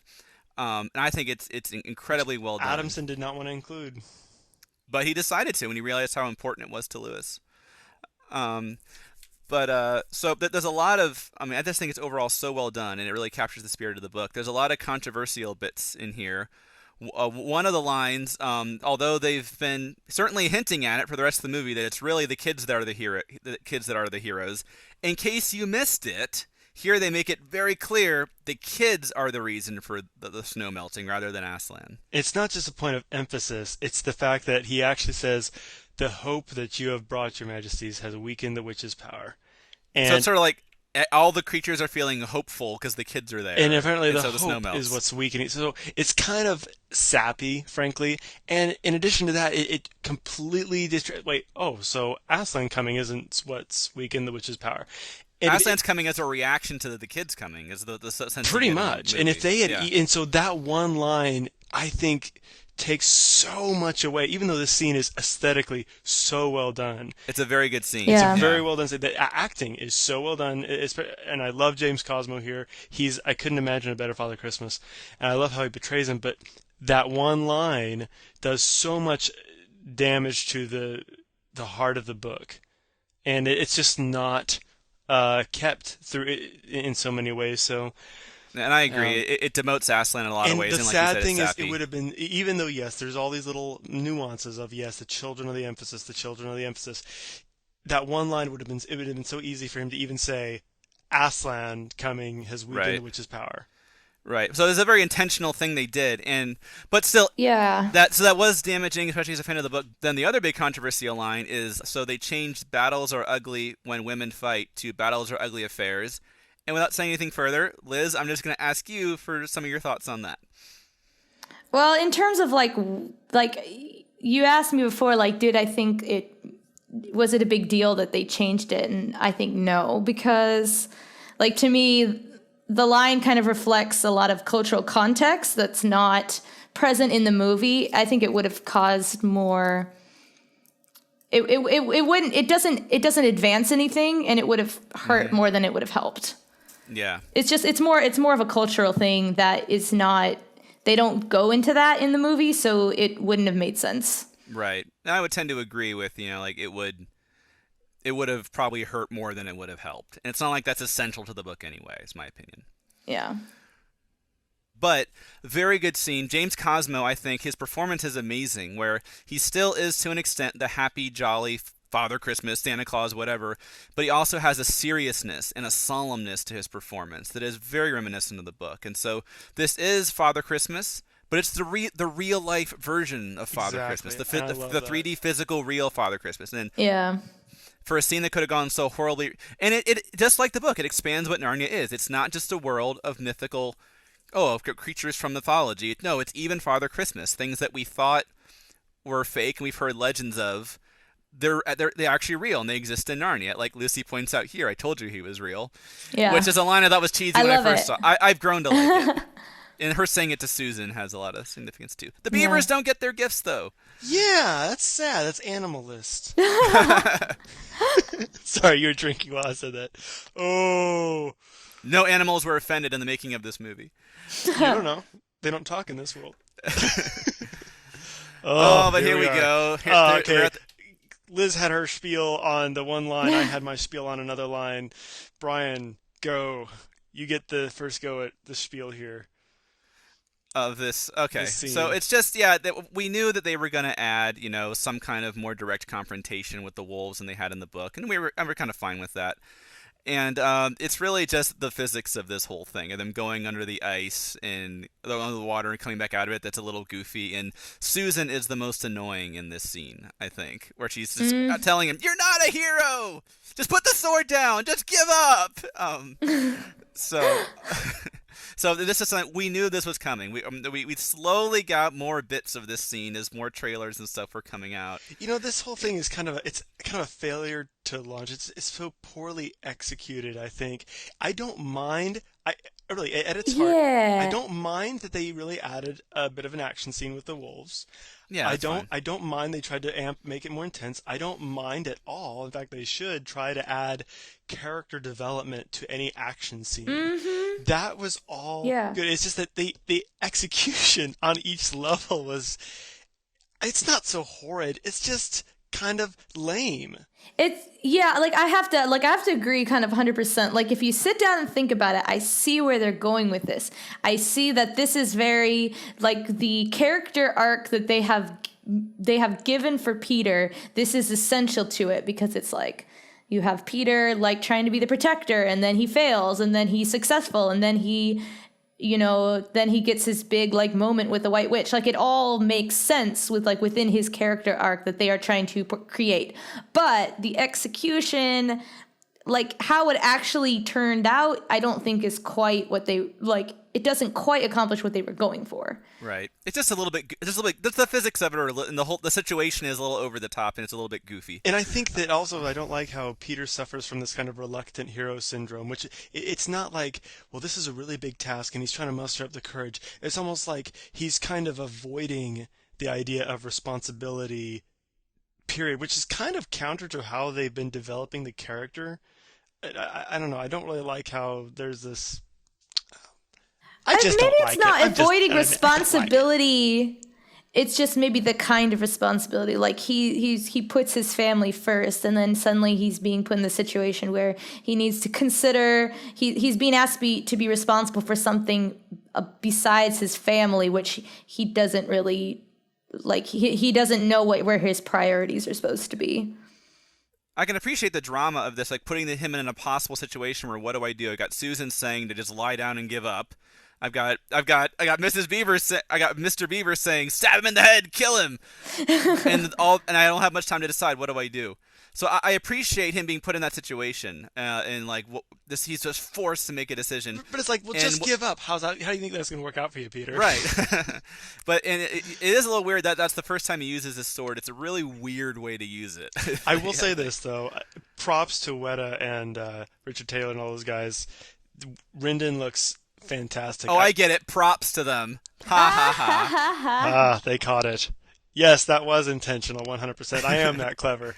Anyway, I thought that the bow, the cordial, Rendon, the scabbard, the shield, I thought none of it looked cheap. Yes, it's very ornate, but it's really hard to make something look ornate without looking cheap. Mm-hmm. And I really, maybe I might have done a little thing differently here or there, but I thought it was all pretty good.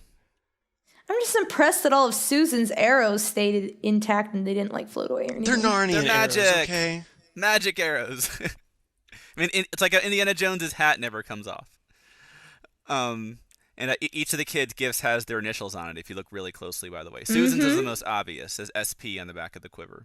It's on her horn too. Oh, is it really? I didn't know that. Yes. It's a little not so great green screen here. So one of my big, I'll try not to rant too much since this is a commentary, but just the transition to spring is hugely disappointing. Yes, as a fan of the book, because Lewis spends so many pages on it, and finally getting to see spring that we've been longing for so long for the whole book. That's so important, and Lewis's descriptions are so beautiful, and you think they could have done something really visually evocative and interesting with that.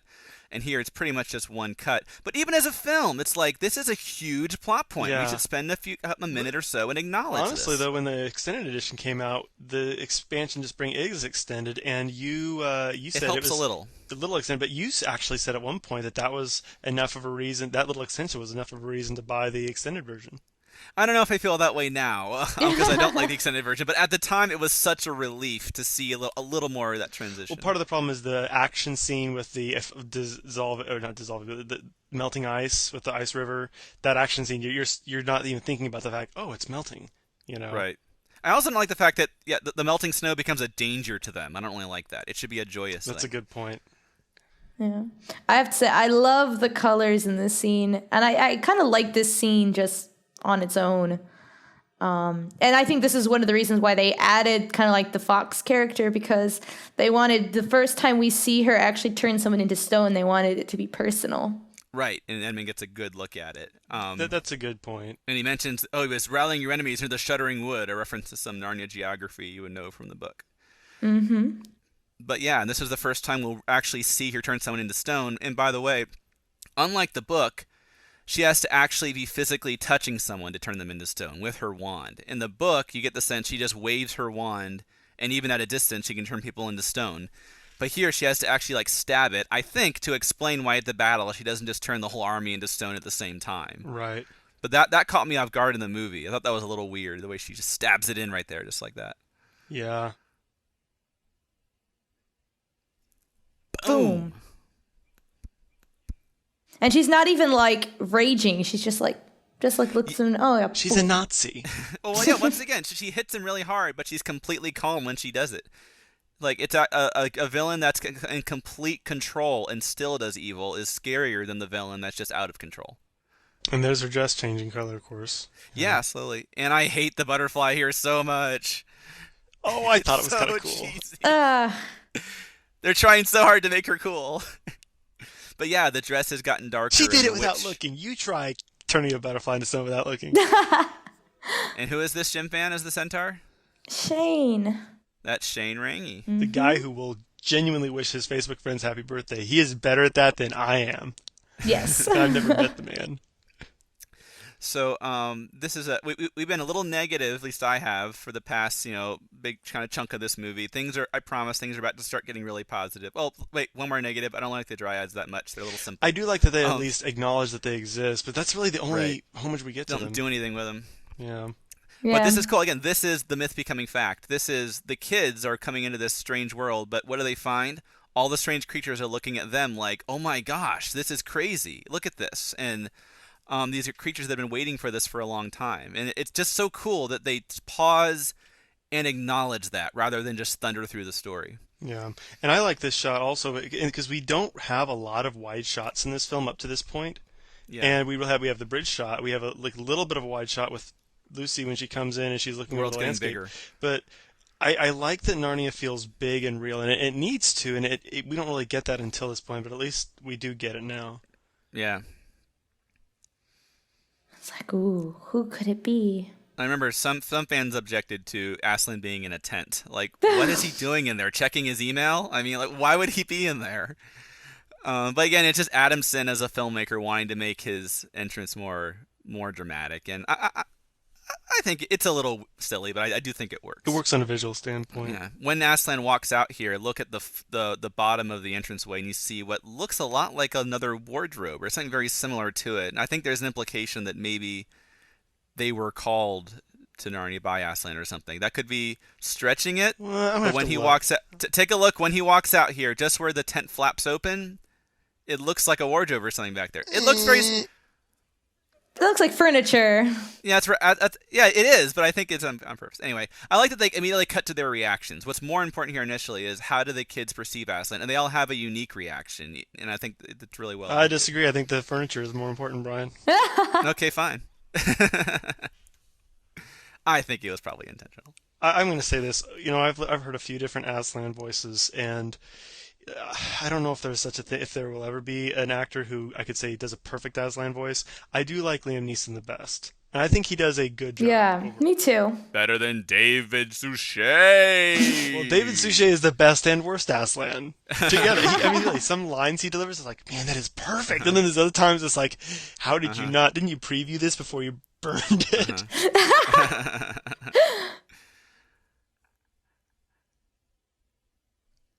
But yeah, I would have been interested to hear Brian Cox as Aslan. Brian Cox was initially cast as Aslan and then replaced with Liam Well, what's Neeson. funny is that how the way the rumors were, we initially got all these different confirmations that Russell Crowe was going to be Yeah. Aslan, and then like we got one little tidbit. Oh yeah, we heard Liam Neeson may be Aslan. We're like, "Pfft, yeah, well, And that turned out to be the true one. it did. Remember this? There was a line here in the trailer that was, "The future of Narnia rests on your courage," which people hated, and they ended up taking that out of the movie. I don't know if that was the reason, but I don't know, but I'm sure they preview trailers and and get I mean, feedback it's from kind of trailers. cheesy. It Like, I was get that cheesy. you gotta have the cheesy lines for the trailer, but at some point you gotta cut back on, like, the Yeah. schmaltz. this scene is basically all it is in the book is the first part of the scene, which is that is Cair Paravel, where you will reign as king, and then he hears Susan Torn and he runs off, and here they take the time to establish even more doubt in Peter and more insecurity. I think it's more like, he's a family guy. Like, he just wants to take care of his family, and then he's slowly starting to realize that his family is, like, expanding. Like, he has more responsibility than just his sisters and Edmund. I still have not seen this movie on Blu-ray, and I'm curious how Aslan looks because he looks blurry to me. Looks awesome. He looks awesome. Really, that's good. Looks fantastic on Blu-ray. Out to buy it on Blu-ray. So there's some lines there about the deep magic. I think that's sort of they're a little epic, but I think it's just supposed to be Aslan knows about the deep magic. He's expecting the witch But to they get come. rid of. Well, I'll save it for later.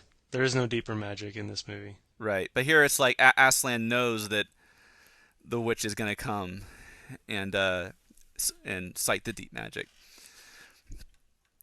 So again, Narnia is a lot more kind of militaristic in the movie than it is in the book. The way that in the book it's just the witch and Edmund and the dwarf plodding along, and here it's like they stop to yeah, it's a much And that's bigger. I didn't really thought of that. And even in the sense, you don't get the sense that Aslan has an army as such. He has people that are loyal to him who will fight, but it's not.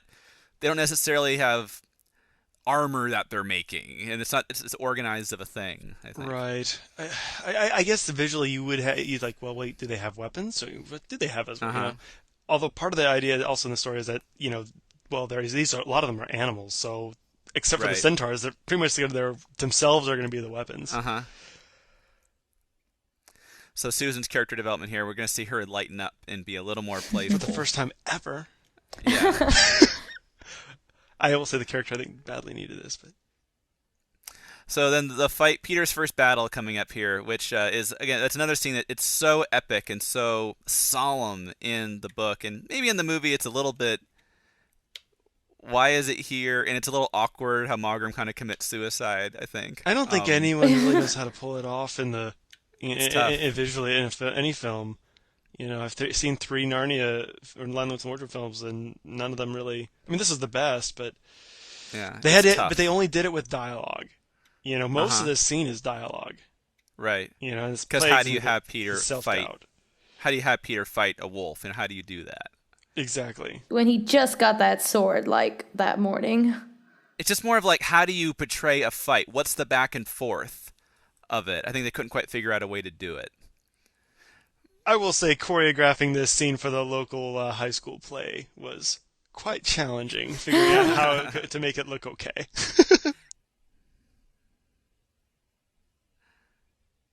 Well, I just think that, again, Adamson's trying to ease people into the idea that, yes, this guy was just a few days ago, was just, a normal kid, and now he's about to become a superhero, basically. And I will say this, yeah, basically, that's one of the things that, for a film especially, just because audiences, I think, are very critical of, like, yeah, that's not realistic, and you do have to ease people into that, because otherwise you kind of lose them. Because that is a big part of the story, Yeah. is that these kids are going to do something extraordinary. Although in the book it wasn't just the kids, it was more centered on another character. Right. But we can't tell them that. There actually are a few moments in the book where it suggests that, like here, Aslan actually holds the sword when he knights him. And also there's a couple moments where it indicates Aslan stood on his hind legs Hence the briefly. one Pauline Baines illustration, yeah. Yeah, which Lewis never really did again in the series, but I do wonder if they thought about that. Like, well, could we have Aslan actually hold a sword? How would Because that the look? beavers are pretty humanoid in terms of just walking around on their hind legs and holding things, and Right. but they probably decided it wasn't going to look. I think the Uh-huh. character. I'm It glad was they gonna did. just look. It was gonna look too weird. It's I like too agree. much of I a think Aslan suspension of would- it would, disbelief. yeah. Lost some of the power. Uh-huh. And again, this is a. I think they're also trying to make the witch seem a little more powerful and more of a threat than she is in the book at this point. At this point in the book, the snow has melted. She's lost a lot of her power. She's freaked out. Then Edmund gets rescued just as she's about to kill him. Here, she appears a little more confident and just gets taken off guard. But they don't do the stump in the boulder thing. In the book, the creatures sneak up on them and rescue Edmund, and then the witch just makes herself look like a boulder and it just makes her dwarf look like a stump. It's one of her powers they never go into, that she can make things look like what they're not. Unfortunately, this whole scene, like people have complained to me, like, well, why didn't the witch just kill Edmund? And it almost like it's a plot hole. And I tell them, like, well, actually, in the book, that's something that it is an oversight for her. I mean, she actually realizes, oh my goodness, I could keep the prophecy from being fulfilled this way. And so it's actually a discussion point in the book that Lewis acknowledges. But I wish they would have at least acknowledged that here a little bit. Well, one thing to remember is that the witch knows she has the deep magic. She has a right to Edmund's blood. So even though he does get rescued, it's like, well, whatever. I'm just going to go play the deep magic card. Which actually accomplishes a bit more than she wants, than she initially expected. Right. Because she's like, oh, I could have just killed Edmund, Uh-huh. but now I can have Aslan. Uh-huh. Right. And it was a wise decision by the filmmakers to not show the that Lewis talks about how no one ever heard the discussion Aslan had with Edmund, but it was one he never forgot. And so they're not going to try to make it up. They're just going to go with Lewis. I thought they did this scene well. The acting and the acting's writing, great. too. Though I will say, I have no idea why. I have thought about it. But in the book, Aslan says there's no need to speak to Edmund about what is past. And that's just somehow in the emotional flow of the book, I buy it. That makes sense. In the movie, I find myself thinking, no, they should talk it out. Like, wait, these are unresolved traumatic issues we need Right. to discuss. I really have no idea why. Do you have any thoughts on that, Liz, looking at this fresh? Like, I just got, like, no, they should talk it out. But it's But I think if you could talk it out, but I feel like you already kind of know what the conclusion is. You know, like, just like people make mistakes, and Edmund did this because of this, this, and this, and there's not really anything anyone could have necessarily done to make it different. You know, it's like you could talk it out, but I feel like they already kind of know the end. I agree with Liz. I think that the emphasis here, especially story-wise, is forgiveness and redemption and really transformation. Right. And Peter, I think Peter's kind of the two sides of him come through here. William does a pretty good job here. Of on one side, he is angry and he's annoyed at what Edmund did. But he also feels partially responsible for it. And I think that William Moseley does a nice job there of conveying both of those sides. Which you really kind of see that. I mean, it's part of his character, you know, like he ultimately he feels responsible for all of them, and it really comes through in the battle. Yeah. What do you think about this whole little dialogue scene here? So this is something where I see the screenwriters saying, well, at this point, what we've been saying, because they haven't really established Aslan as this really intriguing figure that the kids are just fascinated by. So they're just trying to get their brother back. So at this point in the story, it's like, well, they got their brother back. Why wouldn't they just turn around and leave? And so they address that by having Peter say, okay, I'm kind of invested. You three go back and I'll stay here. Yeah. I mean, it's consistent with his character in the movie so far. Mm-hmm. Yeah, they, as the screenwriters, I think they felt a need to actually have a scene where they decide to stay. And I think at this point in the book, you don't question that because they're so intrigued by who Aslan is that they're just there. I never remember thinking in the book, well, why wouldn't they just leave? Why would there be the reason to stay? But in the movie, they felt there was a need to have them actually make that decision at this point. Because when you shift the focus from it being Aslan to being more about the kids, then it becomes necessary. And again, here's more of easing audiences into the idea of fighting. And the dagger hitting the bullseye is one of the things where it's like, we don't know how to explain that the kids would be able to fight. Let's just make a joke out of it. And a controversial bit right here of Edmund's riding a talking horse. They're like, yes. What? Which I don't mind because it's wartime. However, that does not come across. That distinction of, yes, but this is wartime, which is why we're going to ride a talking horse. But what's more disturbing, that Edmund's riding a talking horse or Peter's riding a unicorn? Well, there's no indication that the unicorn can talk. Exactly. So, but it's a unicorn. It's already magical. Go the extra 5% and talk. But I think the cultural rules that are kind of outlined in the book, I think it's okay to ride a unicorn that can't talk. It's more magical than Lucy throwing a dagger and from that distance. That was cheesy. I'm going to say that's the most cheesy part there. I like the witch being on, what do you call the thing she's on? She's sitting on? It's not a rickshaw. a pile? I don't know. Throne. I forget. Portable throne. I can't remember. Whatever. That thing she's on, I think, is really cool. It's an iThrone. Let's go with that. Portable. Portable. I think the witch definitely comes across as a lot more confident here than she does in the book. In the book, it talks about how she wouldn't dare look Aslan directly in the face. Here she comes in with her army, proclaiming herself as the Queen of Narnia, right in front of Aslan. And so there's a line here that in the book, it's actually a bowl with a man's head that says, try and take it then. They ended up giving that line to Peter. And here's a great scene where you see a lot of the variety in the creatures. And the scene is I think it looks really great. And I love how visually, like you can see how vulnerable the White Witch looks, but her confidence and that she's gathered this kind of army around her is kind of to distract from the fact that if you just look at her, you can see, oh, you are in trouble. Because you're literally melting before my eyes. And more importantly, in this scene, even though her crown is melted and it's gone, but she's got the deep magic. She knows she's got her ace up her sleeve. Which I do like her performance here, and it shows her confidence and fearlessness, and it makes her a terrifying character. But the book was able to keep her petrifying fear of Aslan. Yeah. That's definitely not in the... Even in the moment Aslan's going to roar, and in the book, she picks up her skirt and runs for her life. In the movie, she's kind of like, oh, excuse you. Yeah. There's some great eye acting here in this scene of Aslan looking over at the kids, and also the way the witch looks at Edmund like, okay, our business is concluded. Yeah. Yep. Um, and then the way Lucy gets a little moment with Aslan. What do you think of the lion roaring? Was it awe-inspiring enough for you? No. That needed to be in my subwoofer way more. Yeah, so right here, this is a little disappointing.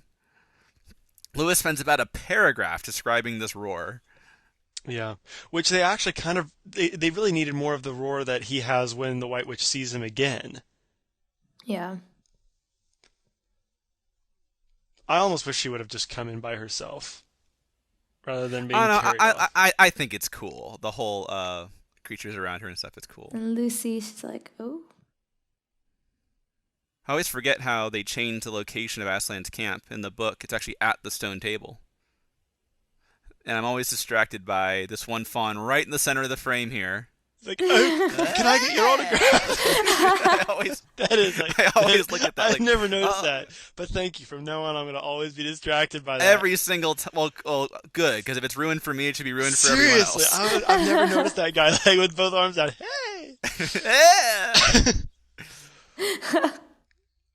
I'm going to say right now, I think it would have been very easy for modern scriptwriters to just say, hey, you know what? Just put Lucy and Susan in the battle, or put one of them in the battle, and just take away the whole bit with them both going with Aslan. And I'm glad they stayed true to the book here. Mm-hmm. Well, they need someone to follow Aslan. Because I mean, honestly, I could see them be okay. Like, okay, only Lucy needs to go. Susan doesn't need to be there, But I think it's important.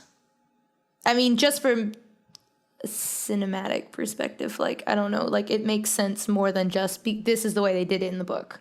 Yeah, well, I think seeing Susan in a moment's not going to listen to Aslan. Aslan says, "Here, I must go on alone," and she's like, "No, hang on a second. Let's follow him a little bit longer."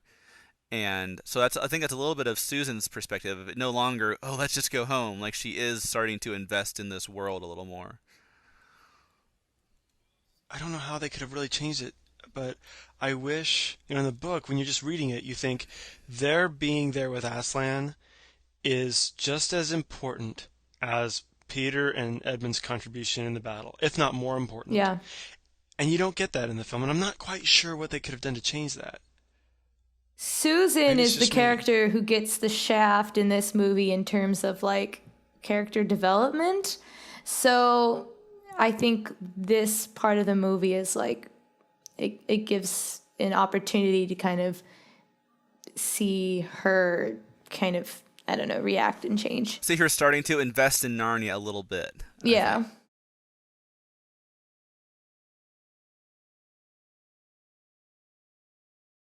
But I think, it's one of the things where Aslan in the book is such an awe-inspiring figure, and he's Narnia's only hope. And this is, in the book, the girls follow him because they're afraid he might be leaving them. Like, what's wrong with Aslan? Why is he so sad? And do you think he's going to abandon us before the battle? And that's just a devastating thought of having to go through this without Aslan. And here it's a little more about the kids. So this scene coming up where he dies, it's sad, but it doesn't result in the absolute despair you get in the book, because in the book Aslan is Narnia's only hope.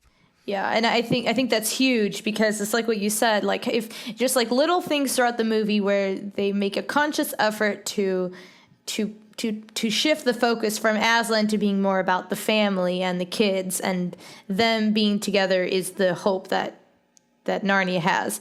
And okay, if you take that away, fine, but you do lose a huge amount of emotional impact in this particular scene. Yeah. I think this scene is more about, kind of like with the fox hiding them, it's supposed to be more about, wow, look at the lengths that these Narnians are willing to go through in order to protect the kids. I think that's what Aslan's sacrifice is supposed to mean in the movie. Now, this is a cool scene. The mood is it's kind of strange. It's kind of its own little mini movie within this movie almost. Yeah. It's very strange, but Tilda Swinton is so cool, and I like the lighting, and it's pretty intense. I think, I hadn't thought about, well, Aslan's doing this for the kids.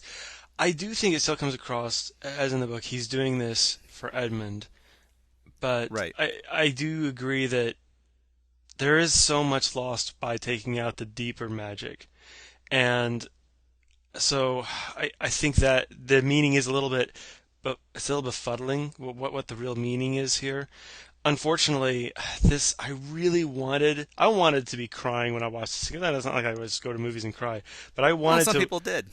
yeah. For me, it didn't really do a whole lot for me emotionally, and I wanted it to. Yeah, it didn't have quite the impact that you felt like it should. In the You book, felt it's like just there was something missing. in the book, it's just so what? It's so unheard of. Like Aslan is this awe-inspiring, amazing figure, and you don't expect that to happen at all. Like the rug gets pulled out from under your feet.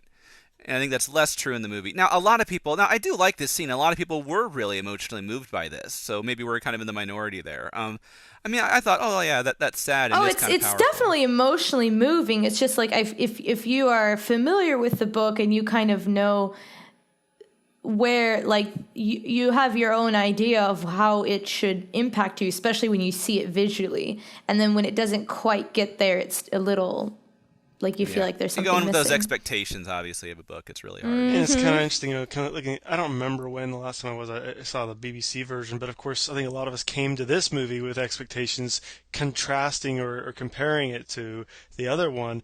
And I love Tilda Swinton's performance in how she's speaking to Aslan. She's not just saying the lines like she's standing in a theater. Or, here's my monologue. She's actually speaking to him, and I thought she did such a good job. And of course, her crown is gone here. There's a little movie magic, suspension of disbelief, where she whispers that line, revealing that he's doing this to save Edmund, and somehow Lucy and Susan are able to hear her. True. Okay, Yeah. whatever. We'll go with it. It's a movie. She's such a good actress. She is. I love the wing. I'm not sure where they got that idea. Like, let's give her just one black wing, but it works. And no, it's literally like it's just a dead bird, like a whole bird just sitting on her shoulder. Well, it makes it seem kind of ritualistic, like maybe there's some significance to that. I think that's not explained, that it plays some part in this ritual. Yeah, I think you do. The one thing I think they do get a pretty good job of conveying is that this has actually happened before. She says to Aslan, "That boy will die on the stone table, as is tradition." And here, the way they pound their spears, and again the dress and the feather, it all gives the sense of this is a ritual. This is something they've done before. Again, Rick just killed the moment for me, but continue. Yeah. See, I always get the subtext of Ginnebrick clapping like that. I always thought was he's trying really, really hard to fit in and be cool, and he's just not. Well, he's trying to redeem himself from the mistake he made before, letting Edmund get away. And of course, we don't see the moment of the stabbing because it's PG. I like the eye contact. Mm-hmm. And then the witch's eyes go really big and dark here. It's kind of creepy. She's got the big contacts in. Yes, so creepy. Boy, that'll shatter some glass. Now we can go straight into the battle. Yes. I really like this scene just on its own. Like, obviously, the emotional impact is not quite there, but in terms of it being cinematic and everything, they definitely did a good job. The way this scene is handled, even though I think the acting is pretty good, and the girl's crying over Aslan, I think works pretty well. But I guess it's really later in the scene where it all gets cut down to its minimum. In the book, the girls, they walk away for a while and kind of pace around. Then they hear a loud crack. Oh no, they done something worse to him. They have to rush back to the stone table, and the body's gone. And they go, "Where's the body? What happened? Is it more magic?" And they hear a voice behind them. "Yes, it is more magic." Such a dramatic moment. There is no deeper magic in this movie. And then, of course, a great moment of the girls playing with Aslan. He's jumping around, and they're trying to catch him, and they couldn't decide if it was like playing with a thunderstorm or a big cat. And all that is pretty much gone. It's been cut down to its bare minimum here, so I always kind of miss that. And it's funny. Maybe that's one of those bits of common sense that audiences might think of. Well, why did she just use the healing cordial? And maybe they felt the need to acknowledge that. It's like, well, it don't work if you're already dead. Limitations. It's like the genie's rules. I can't bring back the dead. Ixnay on the wishing for more wishes. Now, correct me if I'm wrong, but isn't it true that there are a couple different edits? One where the resurrection scene happens before the battle, Yeah, that and was the initial idea. and obviously the lighting looks different. It kind of goes back in time later in the film, but I don't know what. I think were they trying to put more emphasis? You think on like, well, more of this hinges on Aslan's Well, resurrection. more if the battle start. Oh, there's some Reepicheep's ancestors, by the way. Probably the same idea as the Robin, where no, the Robin can't talk, but it's getting there. It's Yeah. maybe later they'll be talking Robins in Narnia. Anyway, so I just think it's one of those things where they decided if the battle starts and you already know that Aslan's coming to save the day, it takes away from that initial beginning. It's like the hopelessness or like I don't know. Yeah. But once again, since Aslan, the kids have really been established. See, at this point in the book, you think, how are they going to win without Aslan? How could they possibly win without Aslan? But it's the kids that are the real heroes in the movie. And this is something they had to answer, by the way, because we don't know exactly in the book how the battle began. We don't know, you kind of get the sense the witch just attacked and they reacted to it, but you don't really know what happened. Did Peter and Edmund know that Aslan was dead in the book? We don't know. You'd probably assume they didn't know, but you don't know for sure. So they came up with the idea of the girl sending a tree mail. Yeah. Clever. So all of this here is all a complete hole in what our knowledge of the film going into it is. How are they going to handle the beginning of the battle? Because we have no idea what happened with that. It's a bit of improvising. I think it works. I think it works well enough. And it does. It like I said, it heightens the stakes. So it's like, well, Peter knows he has to do this by himself because Aslan's not coming anymore. Puts him in that position and make that decision to step up. I mean, I do agree that Narnia is a little more militaristic in the sense that in the book you get the idea it's a whole bunch of creatures fighting the way that those creatures would fight. And yes, they do have leopards and stuff, but apparently there are quite a few centaurs in Narnia who all have their own armor and weapons and stuff. Yeah, it just feels like it doesn't feel like in the book it's an army necessarily. Like here they seem so organized and so disciplined, and they've got these really ornate, elaborate armor that they've built, and you don't really get that sense, I think, in the book. Yeah, definitely not. The book makes the scale seem a lot smaller. Which the book doesn't really give you ideas of numbers, at least in this book. It doesn't really give you an idea of how many.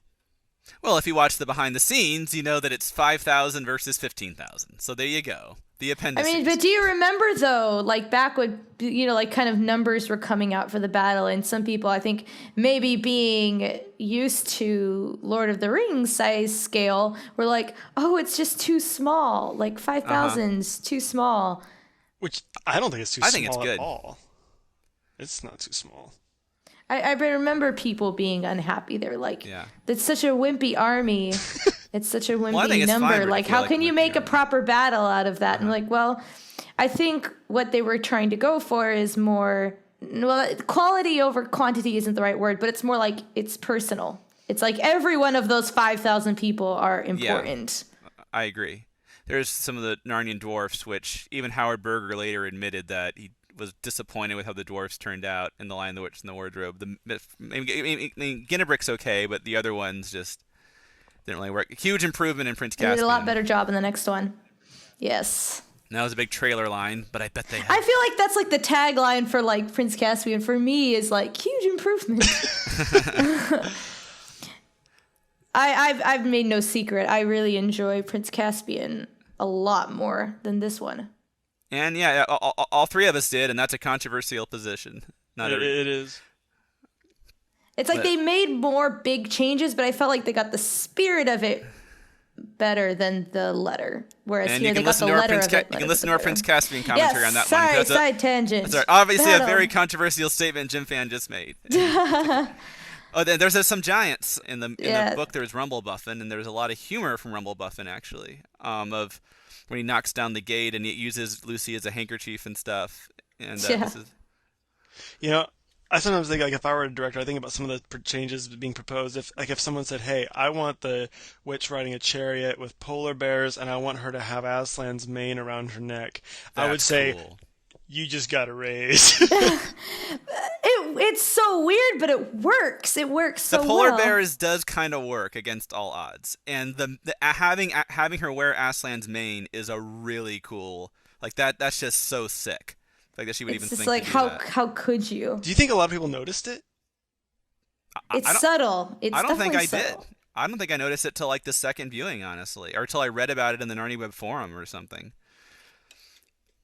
So one question I always wonder, she says, "I have no interest in prisoners, kill them all."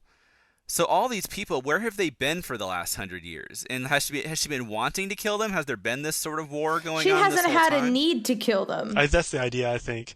I think that because she just controlled everything with the ice and the winter, and it's not like I just got the idea that the control over Narnia was more than just the winter. I mean, because like when it's that cold and like inhabitable out, people aren't going out and like training. It's people stay in their houses and kind of keep to themselves. I wish they'd emphasized the always winter, never Christmas a little more. That the never Christmas makes it so clear that it's not just, oh, it's really cold. No, there's something deeper than that. There's no joy, that she's done something way deeper than just It is snow. interesting that the whole battle's waged on a beautiful day. Yeah, Yeah. and some people, and Adamson even talked about that, the fact that, it seems like counterintuitive to have a beautiful spring day be your climactic battle, but you know what? There's no way around it. I mean, it's springtime. The Yeah. story's Battles springtime. don't pick bad weather on So again, purpose. this is a callback to the opening scene of the planes dropping the bombs, presumably where Peter got that idea. This is extended. There's incubuses or incubi, however you say that, in the extended version, Yes. with not very unfinished CGI. I feel like the battle did get Aslan, Tumnus, and the battle got the most of the CGI money. Yeah, they did. Griffins look pretty good. That's true. And I love how you For even in the Narnia! battle, And for Aslan! If we want to do is do a little improv so mind iconic. speaking over other characters like we do for the rest of the movie. There's the centaur with no ears. Well, less likely to get chopped off. Who is it? Well, you're the one who said like it's such a dumb idea to do a charge when you have that least amount of I numbers. thought you were going to say when you had the higher ground. Well, that's why. And that too.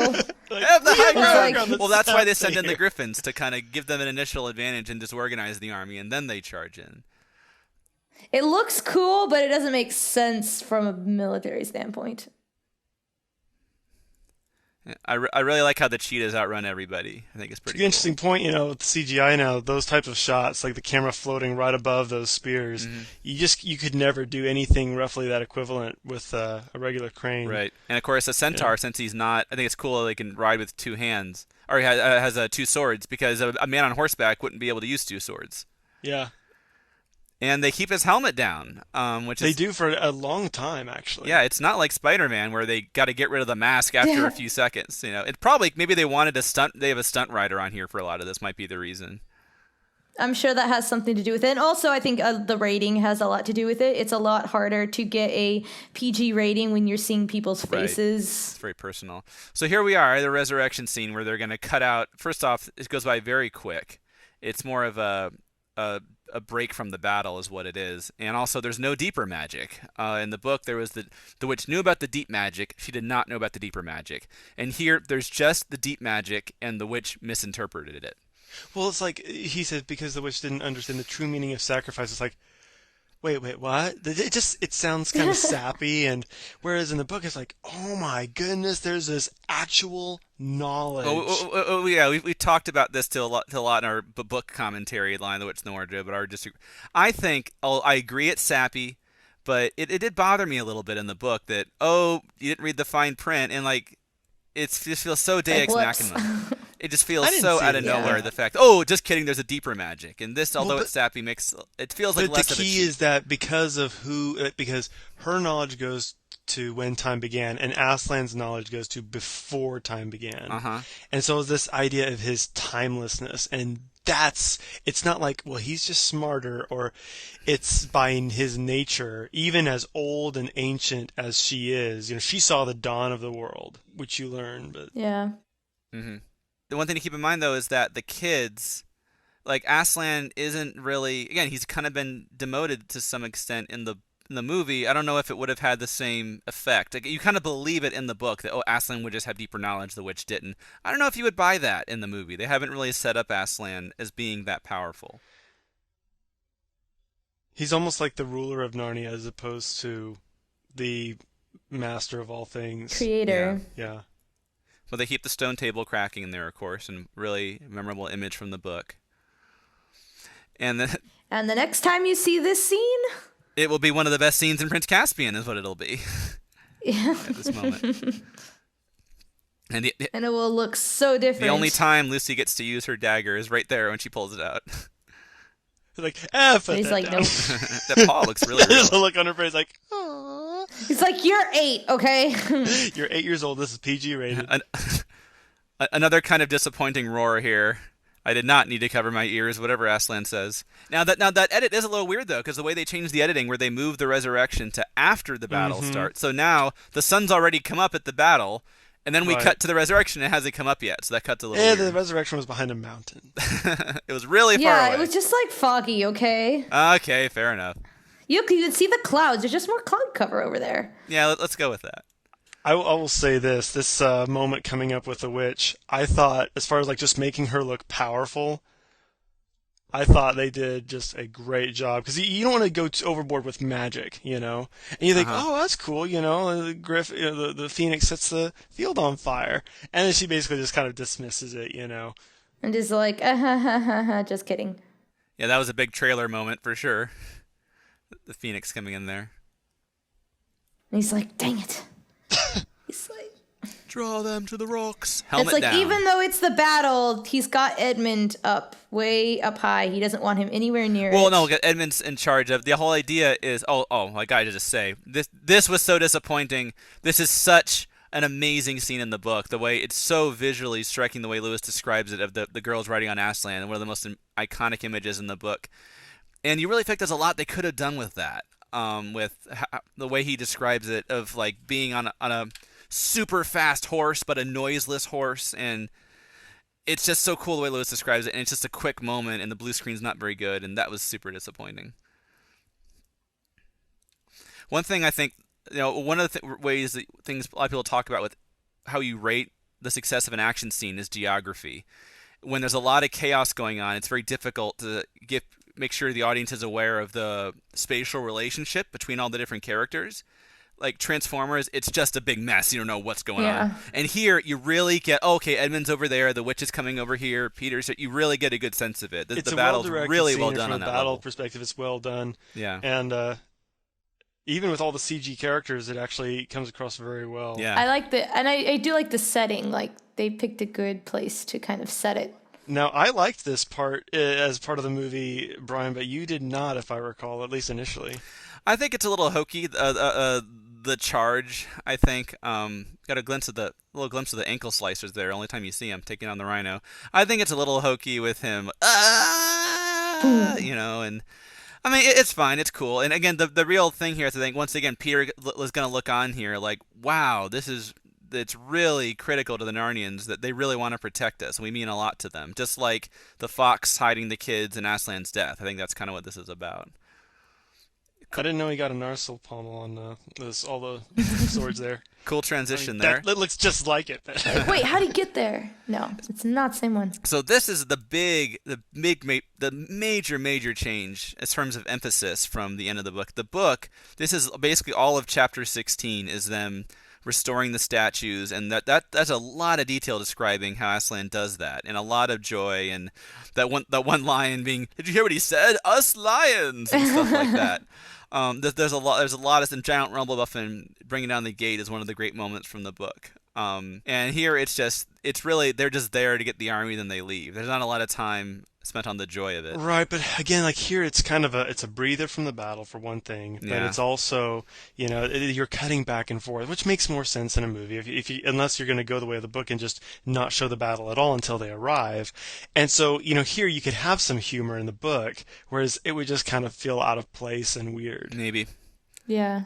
Still wish they'd had more of it. I like this scene. I'm still sad that they don't have there's a bit missing that I don't even think it's in the extended version. It was in a clip somewhere so it exists, but it didn't make it into either versions. It makes me really sad. What was it exactly? It was wait for it. They hug after she catches him and they look at each other and then they hug, and it's really sweet, and it's not in either versions. And in the book they actually dance, and they're so happy. I'll tell you what, if I was James McAvoy and I could choose what prop I got to keep from the film, I'd keep the statue of myself. People knock on your door, they come in, there you are. Put it in your living room. It is cool seeing, just like Reaping Chief and Prince Caspian, since Tumnus is such a memorable, iconic character from the book, it is cool seeing him expanded in the movie. Here's the witch being very... I like that it breaks because it has a sense of, It's like, how are you supposed to restore that? It's like, there's a finality. Yeah, it's not just that Aslan's going to come and save the day. It's like, oh no, they better hurry up. Yeah, no, I think that's important, though, because, okay, you've just seen Aslan restoring the statue, so then you're going oh, okay, no big deal.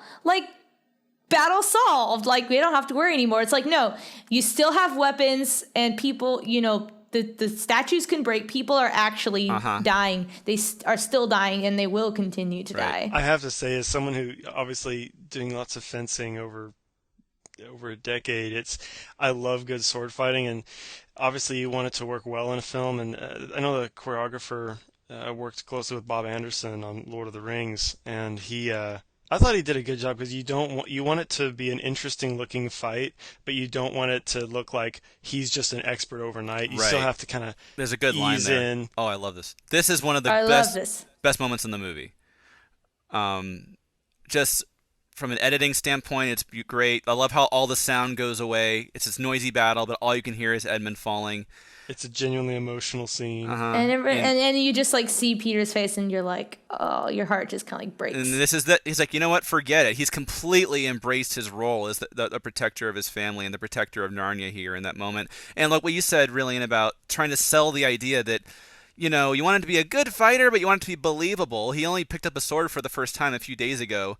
Now, yeah, the choreography is part of it, but the most important thing, the real effect here is that you buy the emotional context, that he would just charge and be so annoyed that he didn't live up to his responsibility to protect his brother. And the emotional context, I think, makes you buy it. And she's just playing with him, because at this point she knows she's won twice. She's killed Aslan and she's killed Edmund. She's got nothing left to fear. This is Vader and Luke in Empire Strikes Back. Cat playing with her food, like you said. And it's not like the book where it says that, they were fighting so fast it looked like 3 swords and 3 knives, because she actually fights with her stone knife in the book. Right.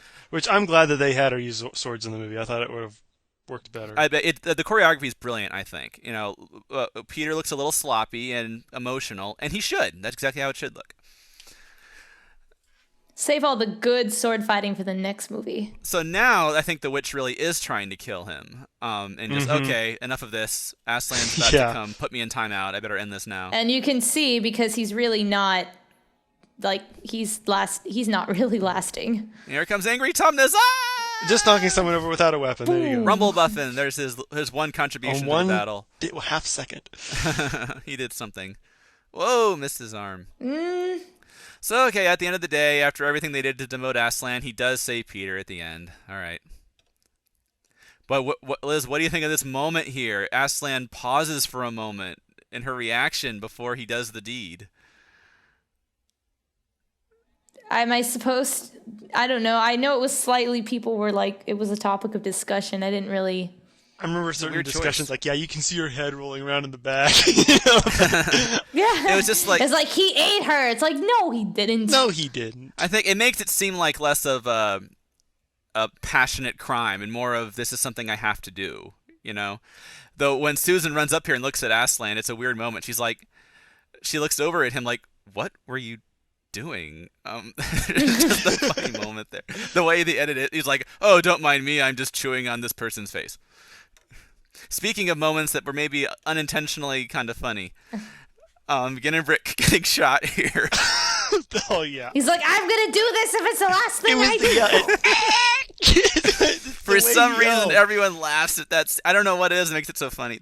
They just had to have Susan use her bow at some point, I think is all it is. And the magic Kool-Aid, of course.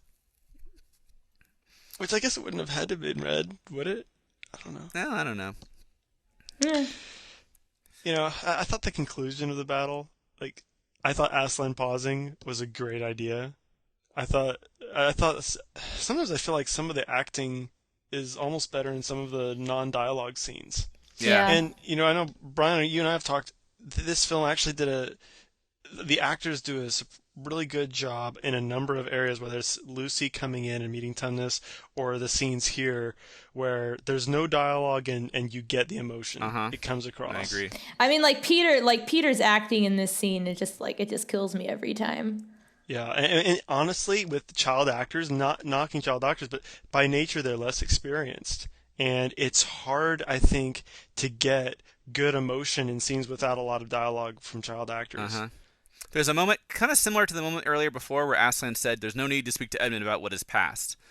There's a similar that didn't quite make sense for me in the movie. Again, in the book, there's a moment where in the book there's a moment here where Aslan tells Lucy, "Hey, must more die to save Edmund?" And it's like, now Lucy can do her job. Right. In the book, that completely makes sense, but I agree with Adam's decision here. I don't know why it would have felt weird in this moment for Aslan to come up and say, "Hey, come on, Lucy, get up."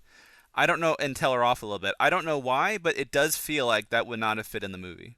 I think it's probably because the pacing of a book and the pacing of a movie work so differently. Right, and there's just that emotional climax of the kids hugging. It really works, and you've already seen Lucy, like, she's willing to fight, but obviously she's 8. You can't send her out to fight. But this is where she's useful. This is her time.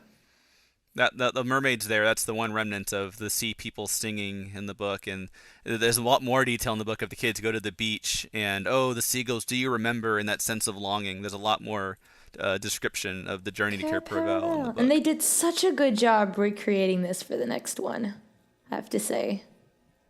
Recreating what? Like how they recreated Cair Paravel, like the ruins. Oh, the ruins in Prince Caspian. Yeah.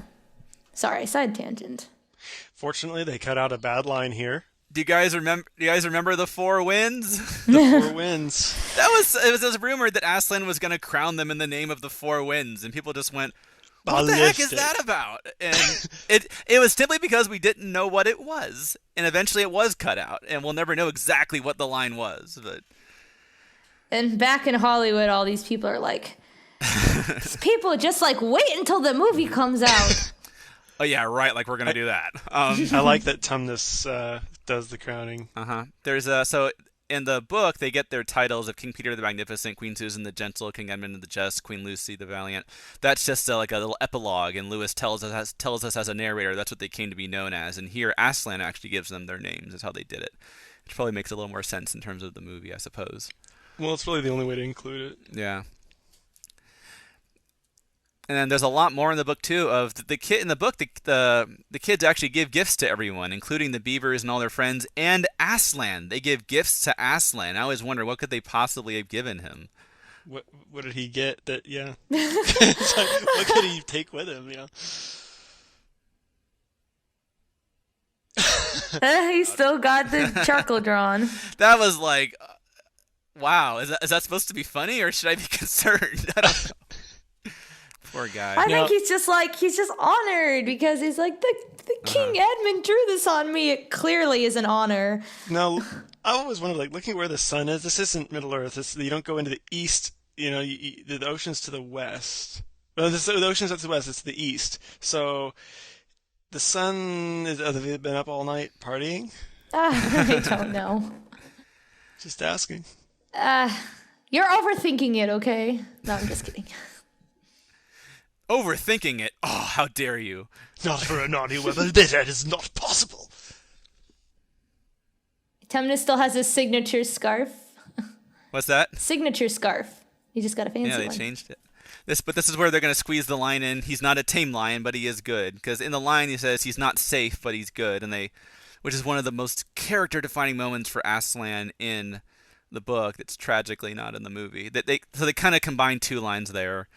They don't even use the word safe. Yeah, better late than never, I guess. And they kind of half get it in there, and he disappears. That's kind of interesting moment. Yeah. And the transition, flashing forward about 15 years here. Yeah, well, I do like, Lucy and Tumnus's relationship in the book is a big part, even into their future relationships in Narnia. Uh-huh. And I like that they kind of allude to that here, that, it's not like they are going to continue their friendship. Mm-hmm. So we just skipped over the horse and his boy in that one cut right there. Wow. Where we would have gone. I thought the casting for the actors, of course, one for the older Lucy is, pretty good. Yep. And did you know this is not the only time that Rachel Henley was cast as older Georgie? Although really? actually in another movie, I think it was Perfect Sisters, the one that Georgie did with Abigail Breslin. Rachel played older Abigail Breslin, and Laura Henley played older Georgie. Ah, okay. So they actually, so it's like the same, but not really. It is Rachel Henley, Georgie's older sister, playing her older self here, which is cool. By the way, that was Edmund riding a talking horse. Again, and here there's no excuse. They're hunting the white stag. Excuse. It's not a time of war. Apparently, Philip is just an irritable beast of burden. He's condemned. No one cares Maybe about it's a Philip, punishment. who's voiced by Philip Stewart, one of the producers. I love their outfits in this scene. And of course, they don't talk in. This is quite a long. Maybe it's too long in the book, honestly. And they talk in these and thous and you're like, stop. Which I'm kind of glad they didn't. Yes, yeah, it would be so annoying, the whole horse and his boy, if they were doing that. Yeah, because I don't think they do even in the whole horse and his boy. No. Right? No, they don't. Yeah. And here they're gonna fall out of the wardrobe, and the movie's gonna be over. Oh wait, no, it won't quite be over. Because they decided to put some credits in between, but this transition's pretty nice of them coming back. It's another gentle transition, although they start bickering like kids.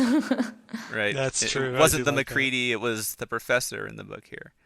And here the color tone is, boom, a little more drab. And you're like, oh, wait a second. And they shot this very early in the shoot, so the kids do look like the way they did at the beginning of the movie. Yeah, because it was about a year-long process, I think. Yeah. Maybe 9 months. About several months of shooting, yeah.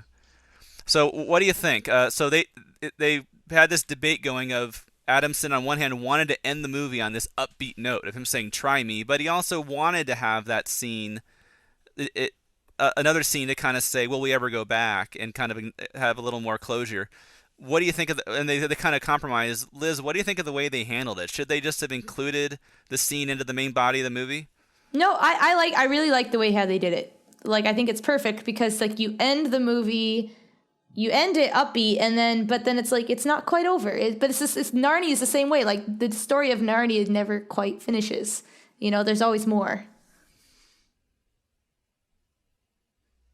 I agree with Liz. I think if you were to, you would have had another scene kind of building back down a little bit, if you were to come off of that, and you do want to end on that high note. And I thought they did. And it's very short credits. People haven't quite left the theater. Right. Did you start? Now this is the pre-Marvel days. Did you start walking out of the theater? No. I don't think I did. Didn't we know it was there though? I thought we knew it was there. I don't think I did. No, you may have. I saw it a week early, and so I think at that point I didn't know. Oh, that's right. So. No, I saw it on opening day, so I knew it by that point.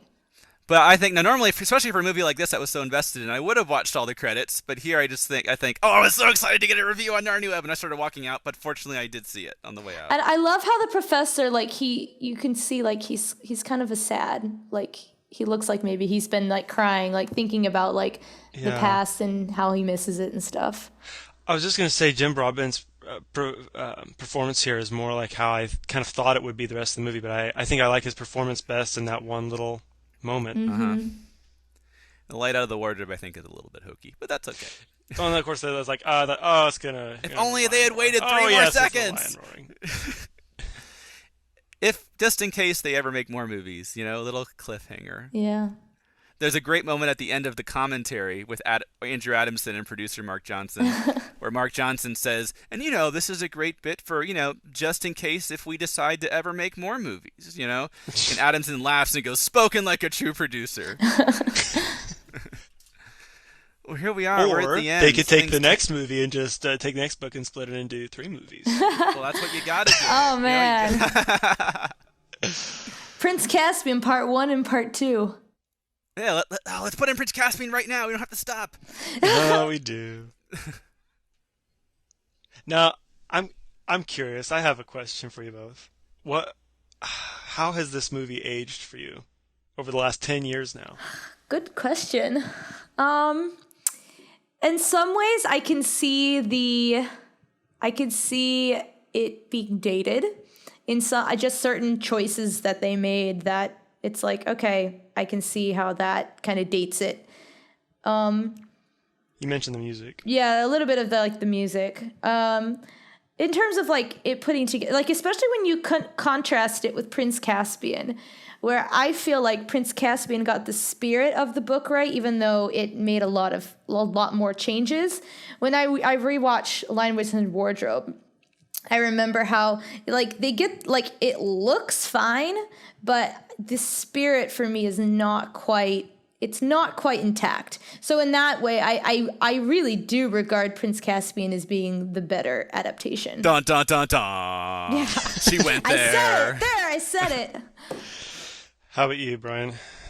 I think it's aged decent. I mean, I feel about the same as I did 10 years ago, I think. One area where I think I would say I appreciate it more is that I look at this now and I realize more and more that the whole movie was made around making the children's performances the priority. And that's why there's not a lot of big fancy camera moves, whenever the kids are involved. That's why they go on location as little as possible, certainly the early part of the movie, because they want to create an environment where the kids can produce performance.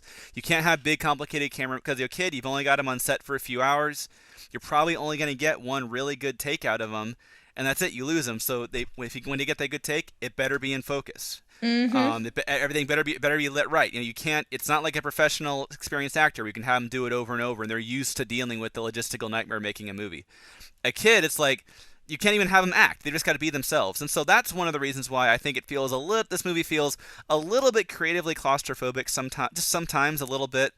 Whereas Prince Caspian, when the kids are older, more experienced, it opens up more. Yeah. But you know what? I think that was a good decision, because I could compare this movie to this Lemony Snicket, A Series of Unfortunate Events movie, which is technically a phenomenal film. It's so amazing looking artistically, but the kids don't work, so the movie doesn't work. The kids feel really flat. And here I think Adamson decided, okay, we're going to sacrifice some of our big camera moves and some of our lighting and a lot of our style, but if the kids work, the movie will work. And I think, the kids' performances really save this movie and make it something special. Yes, so I think sure. I got especially Adamson, a visual effects guy, his background, I applaud him for making that decision. He's probably right. If he had decided to go for something more elaborate and stylistic, I think the kids' performances probably would have suffered. So I applaud him for making the kids' performances the priority, and I think it pays off. I think that, looking at this film now, it's especially... I don't know what impacts the Lord of the Rings had, but just thinking about in terms of Weta Workshop and stuff, because one of the things that does date films or not are the special effects. And I think they learned so much. They knew what they could get away with. They knew, okay, Tumnus has to look perfect. He has to look real. Aslan has to look real. If you're going to fudge on something, fudge on those centaurs in the background or something, but Right. Or maybe the reindeer, But I think that looking at the priorities that they chose, like you said, the kids' performances, I think the movie really does hold up very well. And I don't watch this movie and go, oh yeah, this movie was made 10 years ago. Back in the 2000s. I think that they knew what they could do and what they couldn't. Yeah. And it's a very CGI heavy movie, and yet not. And yet not, yeah. I think it really, I think visually it holds up pretty well for the most part. The effects integrate very seamlessly.